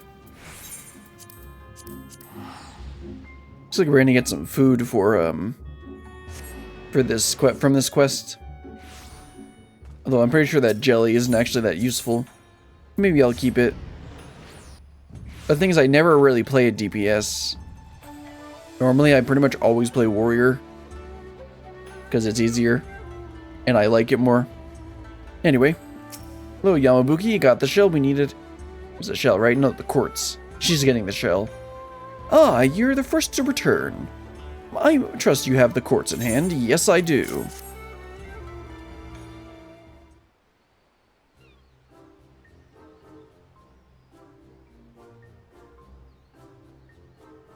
Excellent. This will make for a fine pair of lenses. Now we need only wait for your friend. Who can't see. How is she supposed to get... Well, I guess she's not fighting, so...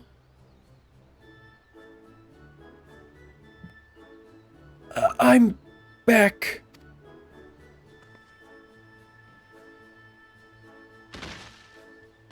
I see that went well.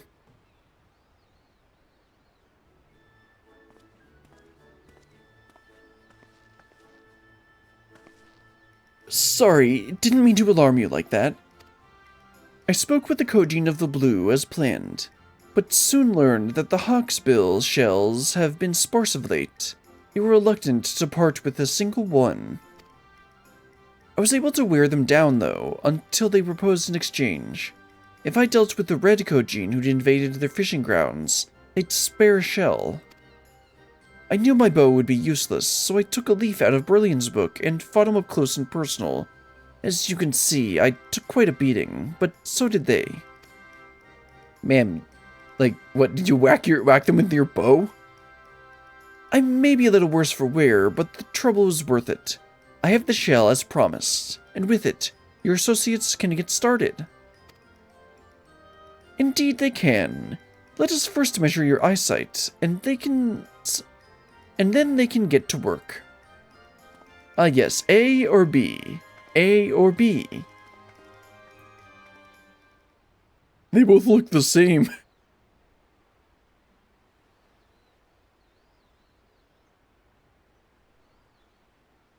This is incredible.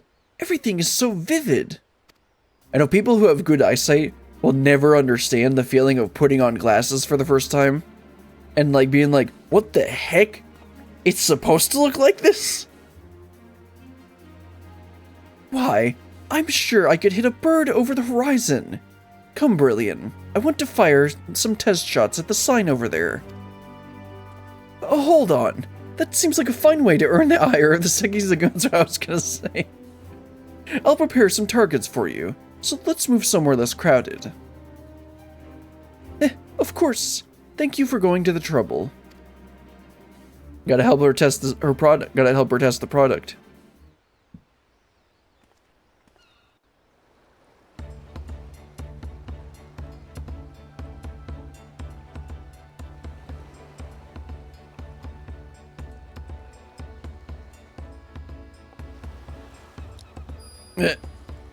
Most gentlemanly. That's what that emote is called. So is there, okay, I was gonna say, is her quiver built into her top?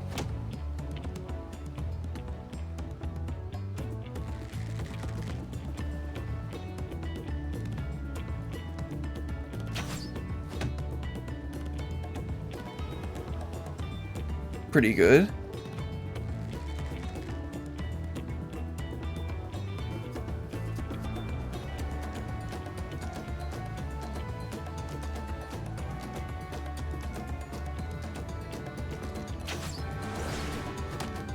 Oh, nice.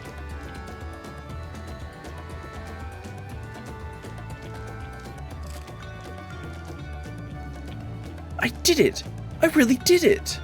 After all these years, my aim is true! When we find Samidari, he won't know what hit him. Well, actually he will. It'll be an arrow, and he'll be dead. Right?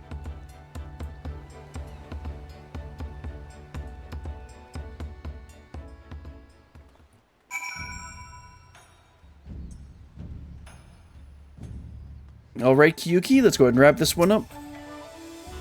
I don't know if I can properly describe this feeling to you. After so long, I don't feel like someone's pretending to be a hunter. Finally, I don't feel like a burden. And so I can catch as soon as I can catch even a whiff of Samidari's tail, we stop him for good. Shouldn't it be will? We will. When the moment arrives, please lend me your strength for one last time. Together, we'll retrieve the cocoon and return it to my village. Alright, yeah, determination, vitality, crit, yeah, I guess that's fine.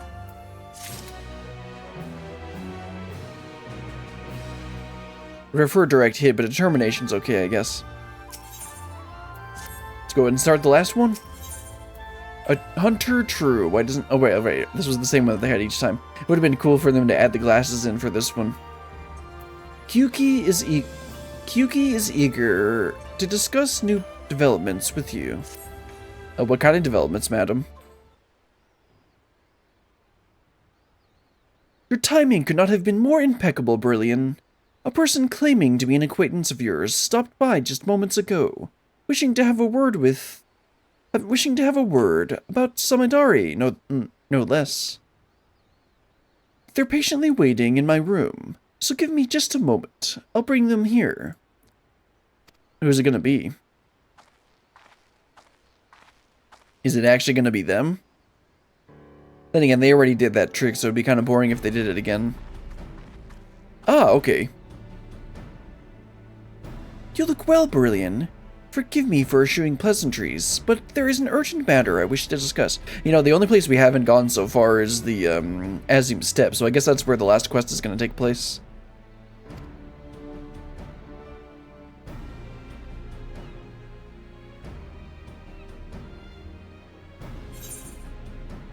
When we first met in Reunion, what did you purchase at the market? I don't remember that. When did we eat the night... What did we eat the night before...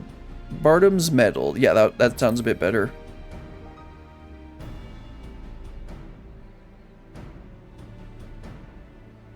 Ah, I believe we feasted on gulu meat.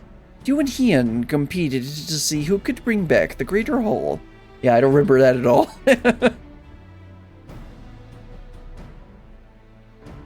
It would seem so. It would seem you too have grown weary of imposters.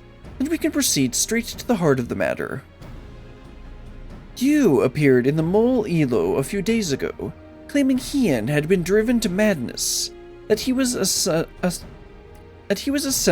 an army in Doma, with plans to conquer the Azim Steppe. Yeah, that was the opposite of what he was doing before. For a blessing, we'd already received word from the Doman envoy that an agitator was mimicking others, and saw the ruse for what it was.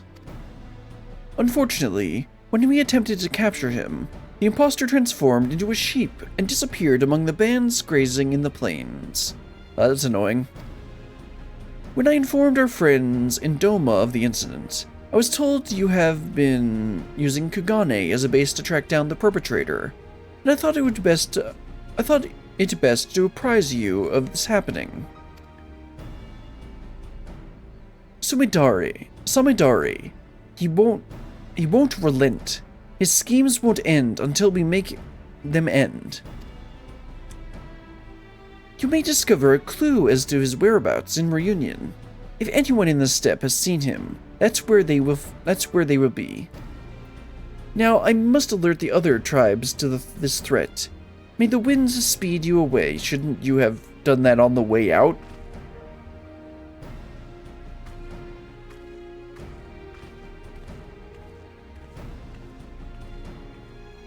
Off to the Azim Steppe then.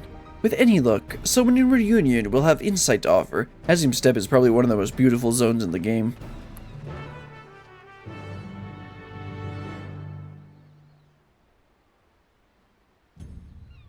Just like the greenery of the fields and stuff.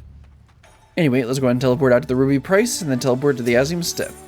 I think they said, I think she said to go to Reunion, which is the aetheryte over by the entrance. It's, yeah, this one here. Let's go ahead and check it out. Recall, we actually found way back when I did Stormblood, you actually find Hien sitting up on the cliff there. Okay, let's start with the person to the south here. Yesui. You have anything useful for us? Conflict? Not besides the normal quarrels between tribes. Certainly no disputes on the scale you speak. But I have heard rumors that Magni has been sneaking out from the Dawn Throne. Where could he be going, and to do what, I wonder, try to find his Nama? Okay, the next one should be over here. Yes, there it is. So I wonder, let me see if I can find a Hikui or whatever her name was. Someone stirring up trouble. A quarrel among tribes is as common as the rising sun. Not a day goes by without it. Now, if you'll excuse me, I have goods to sell. Kindly continue your inquiries elsewhere. Okay, let's see, is Niyuki, I think that was her name, around here somewhere. Let's see. I don't see her.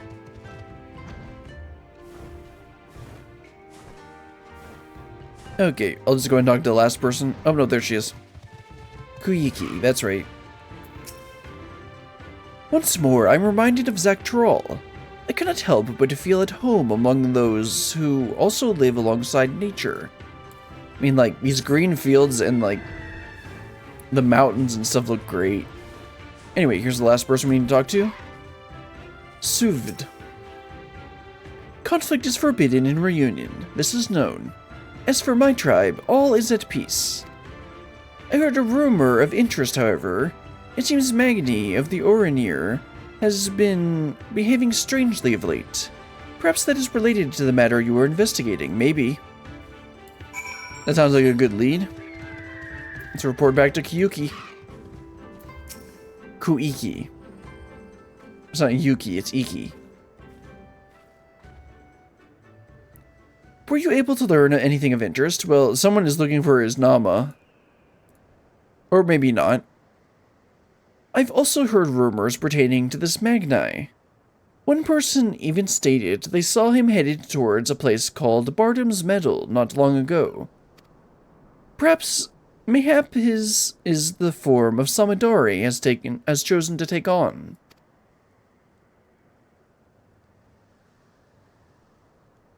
Whatever the case may be, we'll find the answer at Bardam's Meadow. Okay, that's where the final battle is probably going to take place.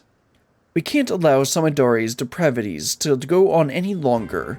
Steel yourself, for when next we face him, we're going to put an end to all this. Ah yes, time for an instance. Good, you're ready. Once the battle begins, there is no telling which form Samidari might take. An eminent warrior, a fearsome beast, or worse. He's also shown more scrupulous behavior in his preparations of late. Whatever his form, we would do best to assume that he has thoroughly studied its strengths, and will use them to the full effect. Yet I'm not the feeble hunter I was before. Together, with your martial might and my exacting eye, we will defeat him. At long last, Itoko shall have her vengeance, and my village shall see the cocoon returned. Duty calls. Commence battle for 100 true? Yes.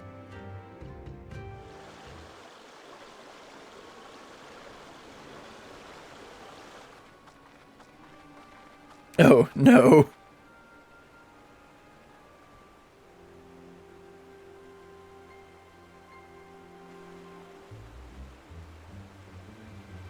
Oh, no! My beautiful, bright son. Oh, no, he's disguised as her. She'd never do this. Never! I would bask in your warmth till my flesh returns to the earth.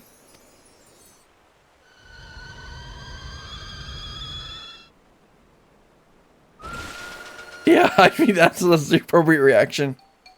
Has the feral dog gone rabid?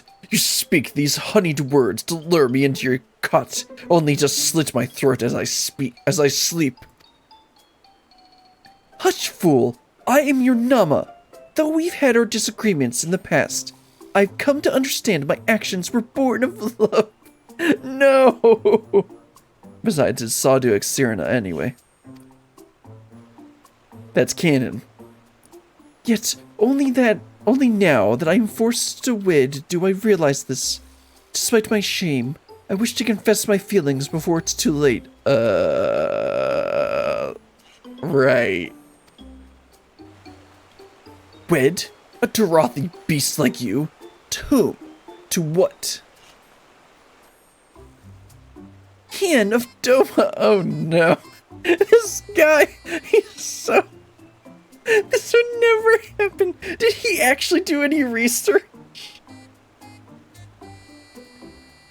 By becoming kin, he seeks to leverage the influence of the Darathi to claim dominion over the steppe. No. The Doman knows no shame. No. That's not how this works. Very well. I would consider your proposal. Far-fetched though it may be, I cannot overlook the possibility that you are my Nama. You know, I was making jokes this whole time about him finding his Nama, and then of course it comes back to that. But first, we must gather our warriors. The Doman's impotence cannot go unpunished. We march for Doma come tomorrow's dawn. Magni. Really?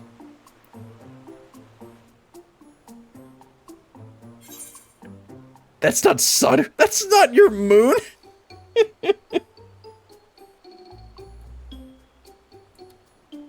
I just noticed my character's face. That's not Sadu.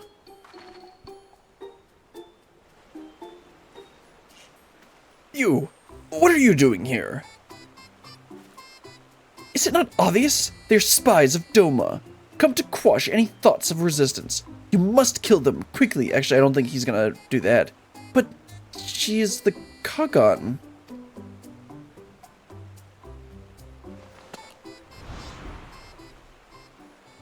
Oh no.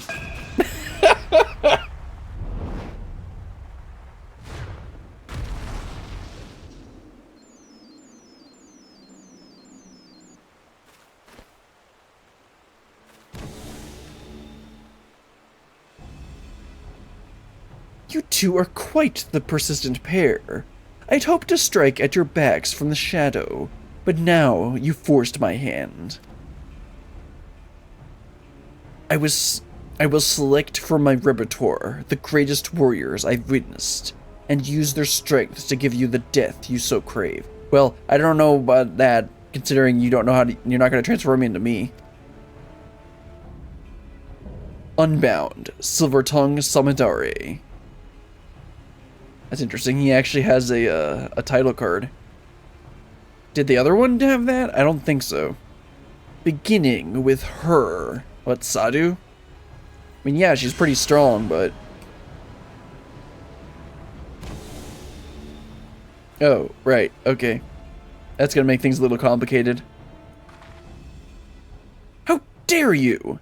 When my arrow pierces your breast, Itoku will finally know peace.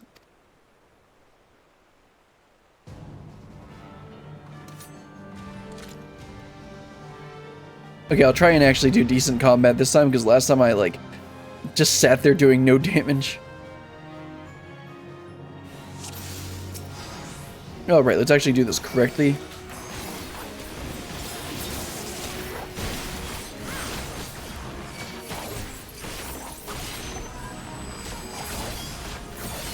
There we go, that was a bit better.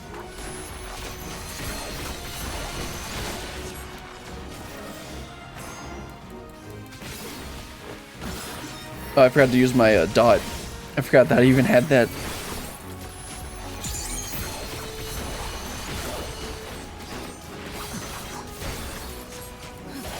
I need to make sure to apply the dot. Well, if I'm gonna mess up the thing like that, then I might as well like get some bonus damage from it, or whatever that is. I forget.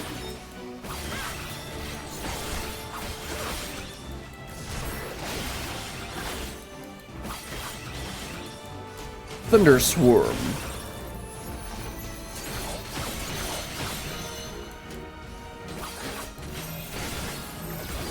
We got a stack.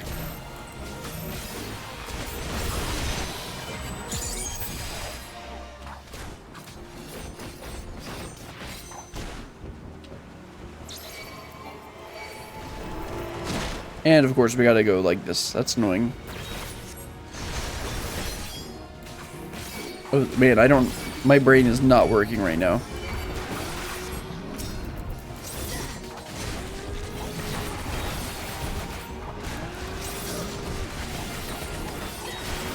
Okay, so I should try and AoE this. Okay, cool, she's gonna LB it.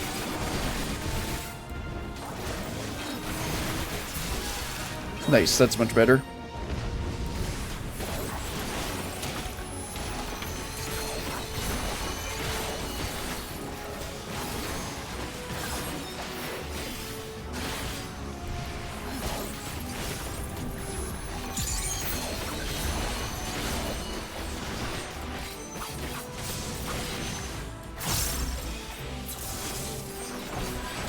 Oh, come on.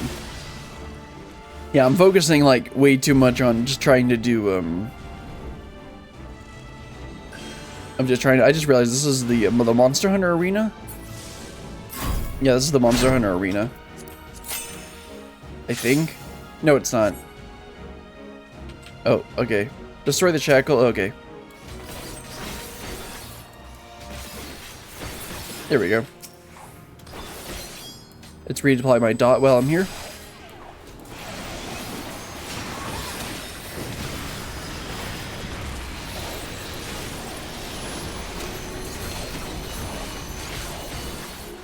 I'm focusing so much on just doing my rotation that I'm like, can't really do any commentary on this.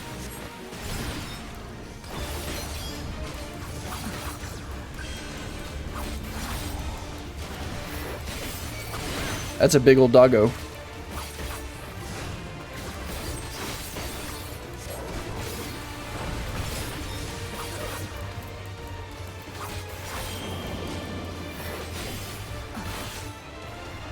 Let's use arm's length. And that didn't work.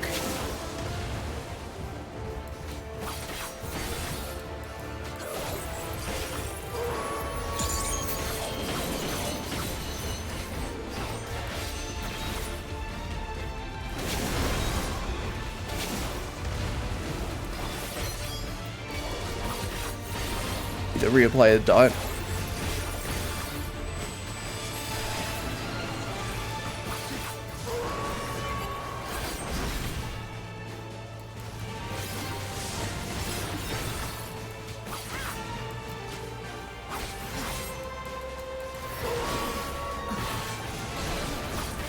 Oh, down for the count.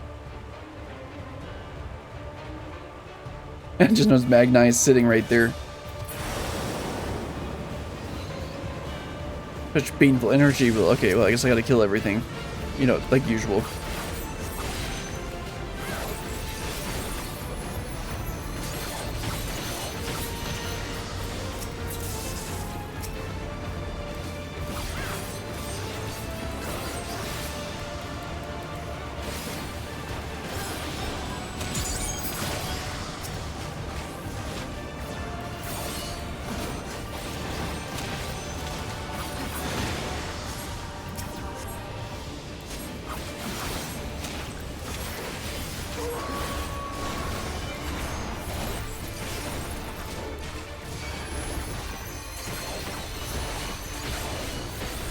Oops, I just wasted that. Oh well.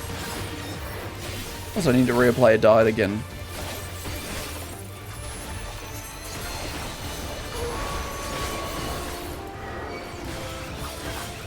Guess it's not gonna matter that much considering how little time we have left on this.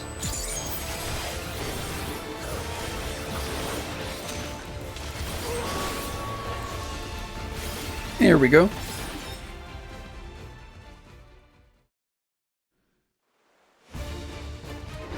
Yeah, man, I was using like 110% of my brain there trying to just do my rotation.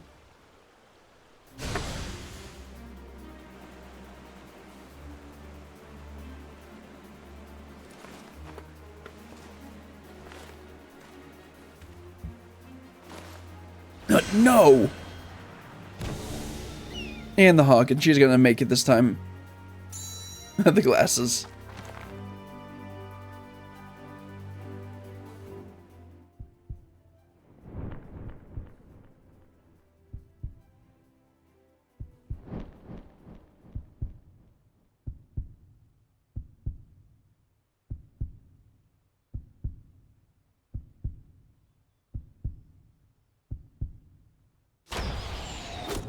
Here we go.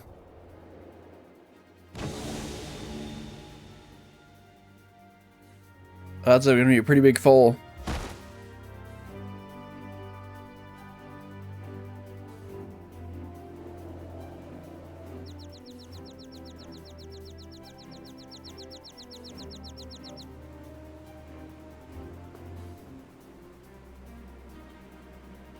And their Magnite's still laying there.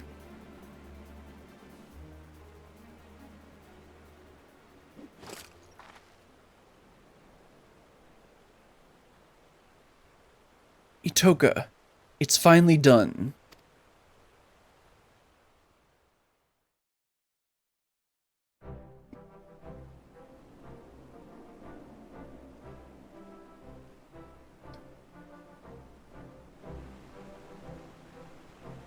What am I doing here?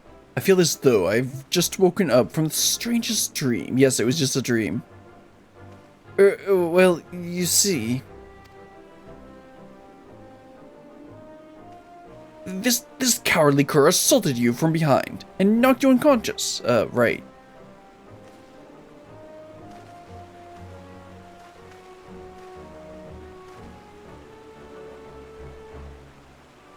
He's literally steaming. You've shown the sun disgrace this day. You will feel his scorn impressed upon your flesh. You shall forget the warmth of this radiance. In the shadows you will scream, yet none will hear. Prepare yourself. Oh no.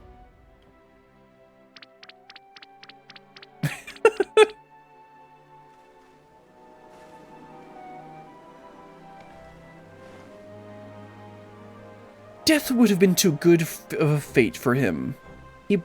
He deserves to spend the rest of his days feeling the weight of his crimes.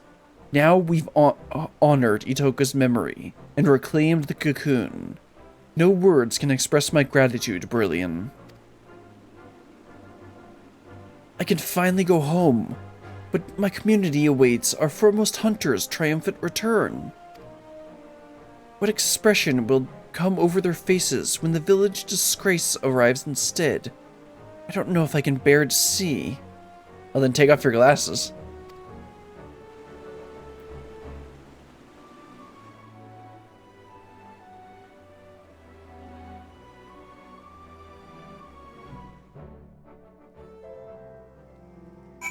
Alright, let's talk to Kiyuki. Or Kuiki.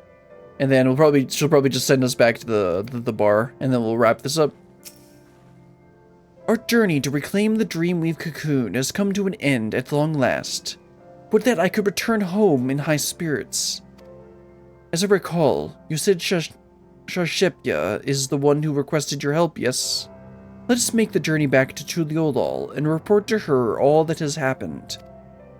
Yeah, so I kind of got our, the real person killed and, but I got the totem back. Anyway, let's head back to Tuliolal. Wrap this up. Alright, let's go over to the Zabali of Tyr. Well, let's just jump down on the roof. I'm sure they won't mind. Thud. There's Shashepya. Looks like, Kiyuki hasn't gotten back yet. That's not how you say her name. Whatever.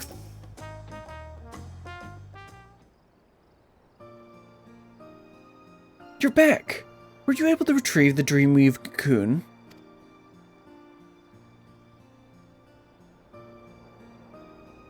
Itoka isn't with you?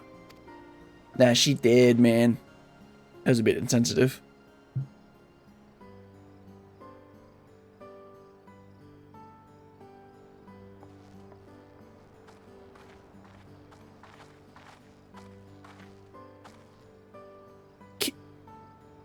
Kuiki, thank goodness you're alive.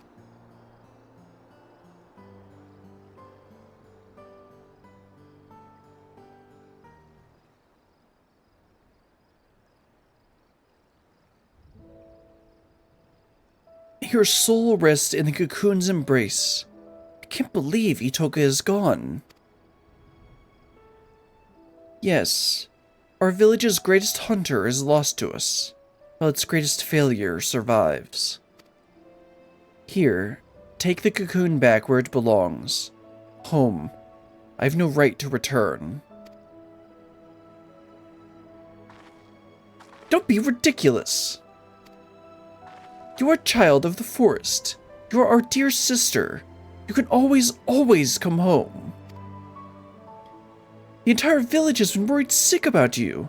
We all saw how crestfallen you were. So when you suddenly disappeared, we feared you took your life. For 3 days and 3 nights, we scoured land and water to find you.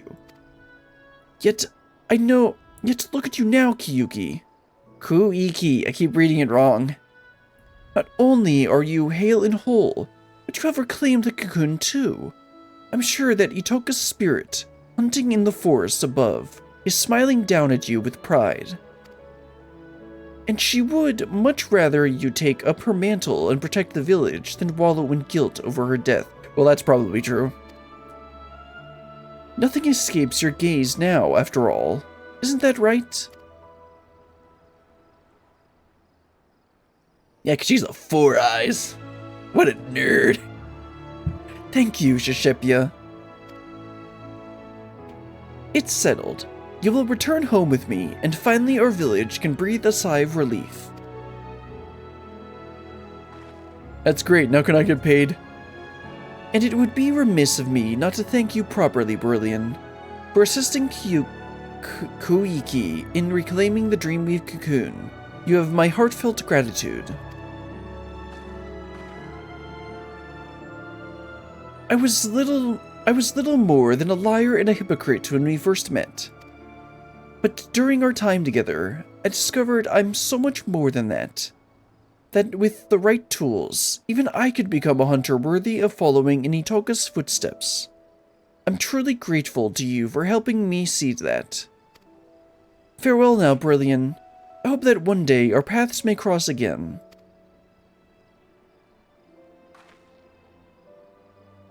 Ma'am. Actually... Yeah, that emote I believe is called Most Gentlemanly, and I think you unlock it. How do you unlock it? It's not from, I don't think it's from MSQ. I think it's either the Scholastic, I never know how to pronounce that, or it's from doing the, the In Hoshfont's Memory quest line, or whatever it's called, at the end after Heaven's Word.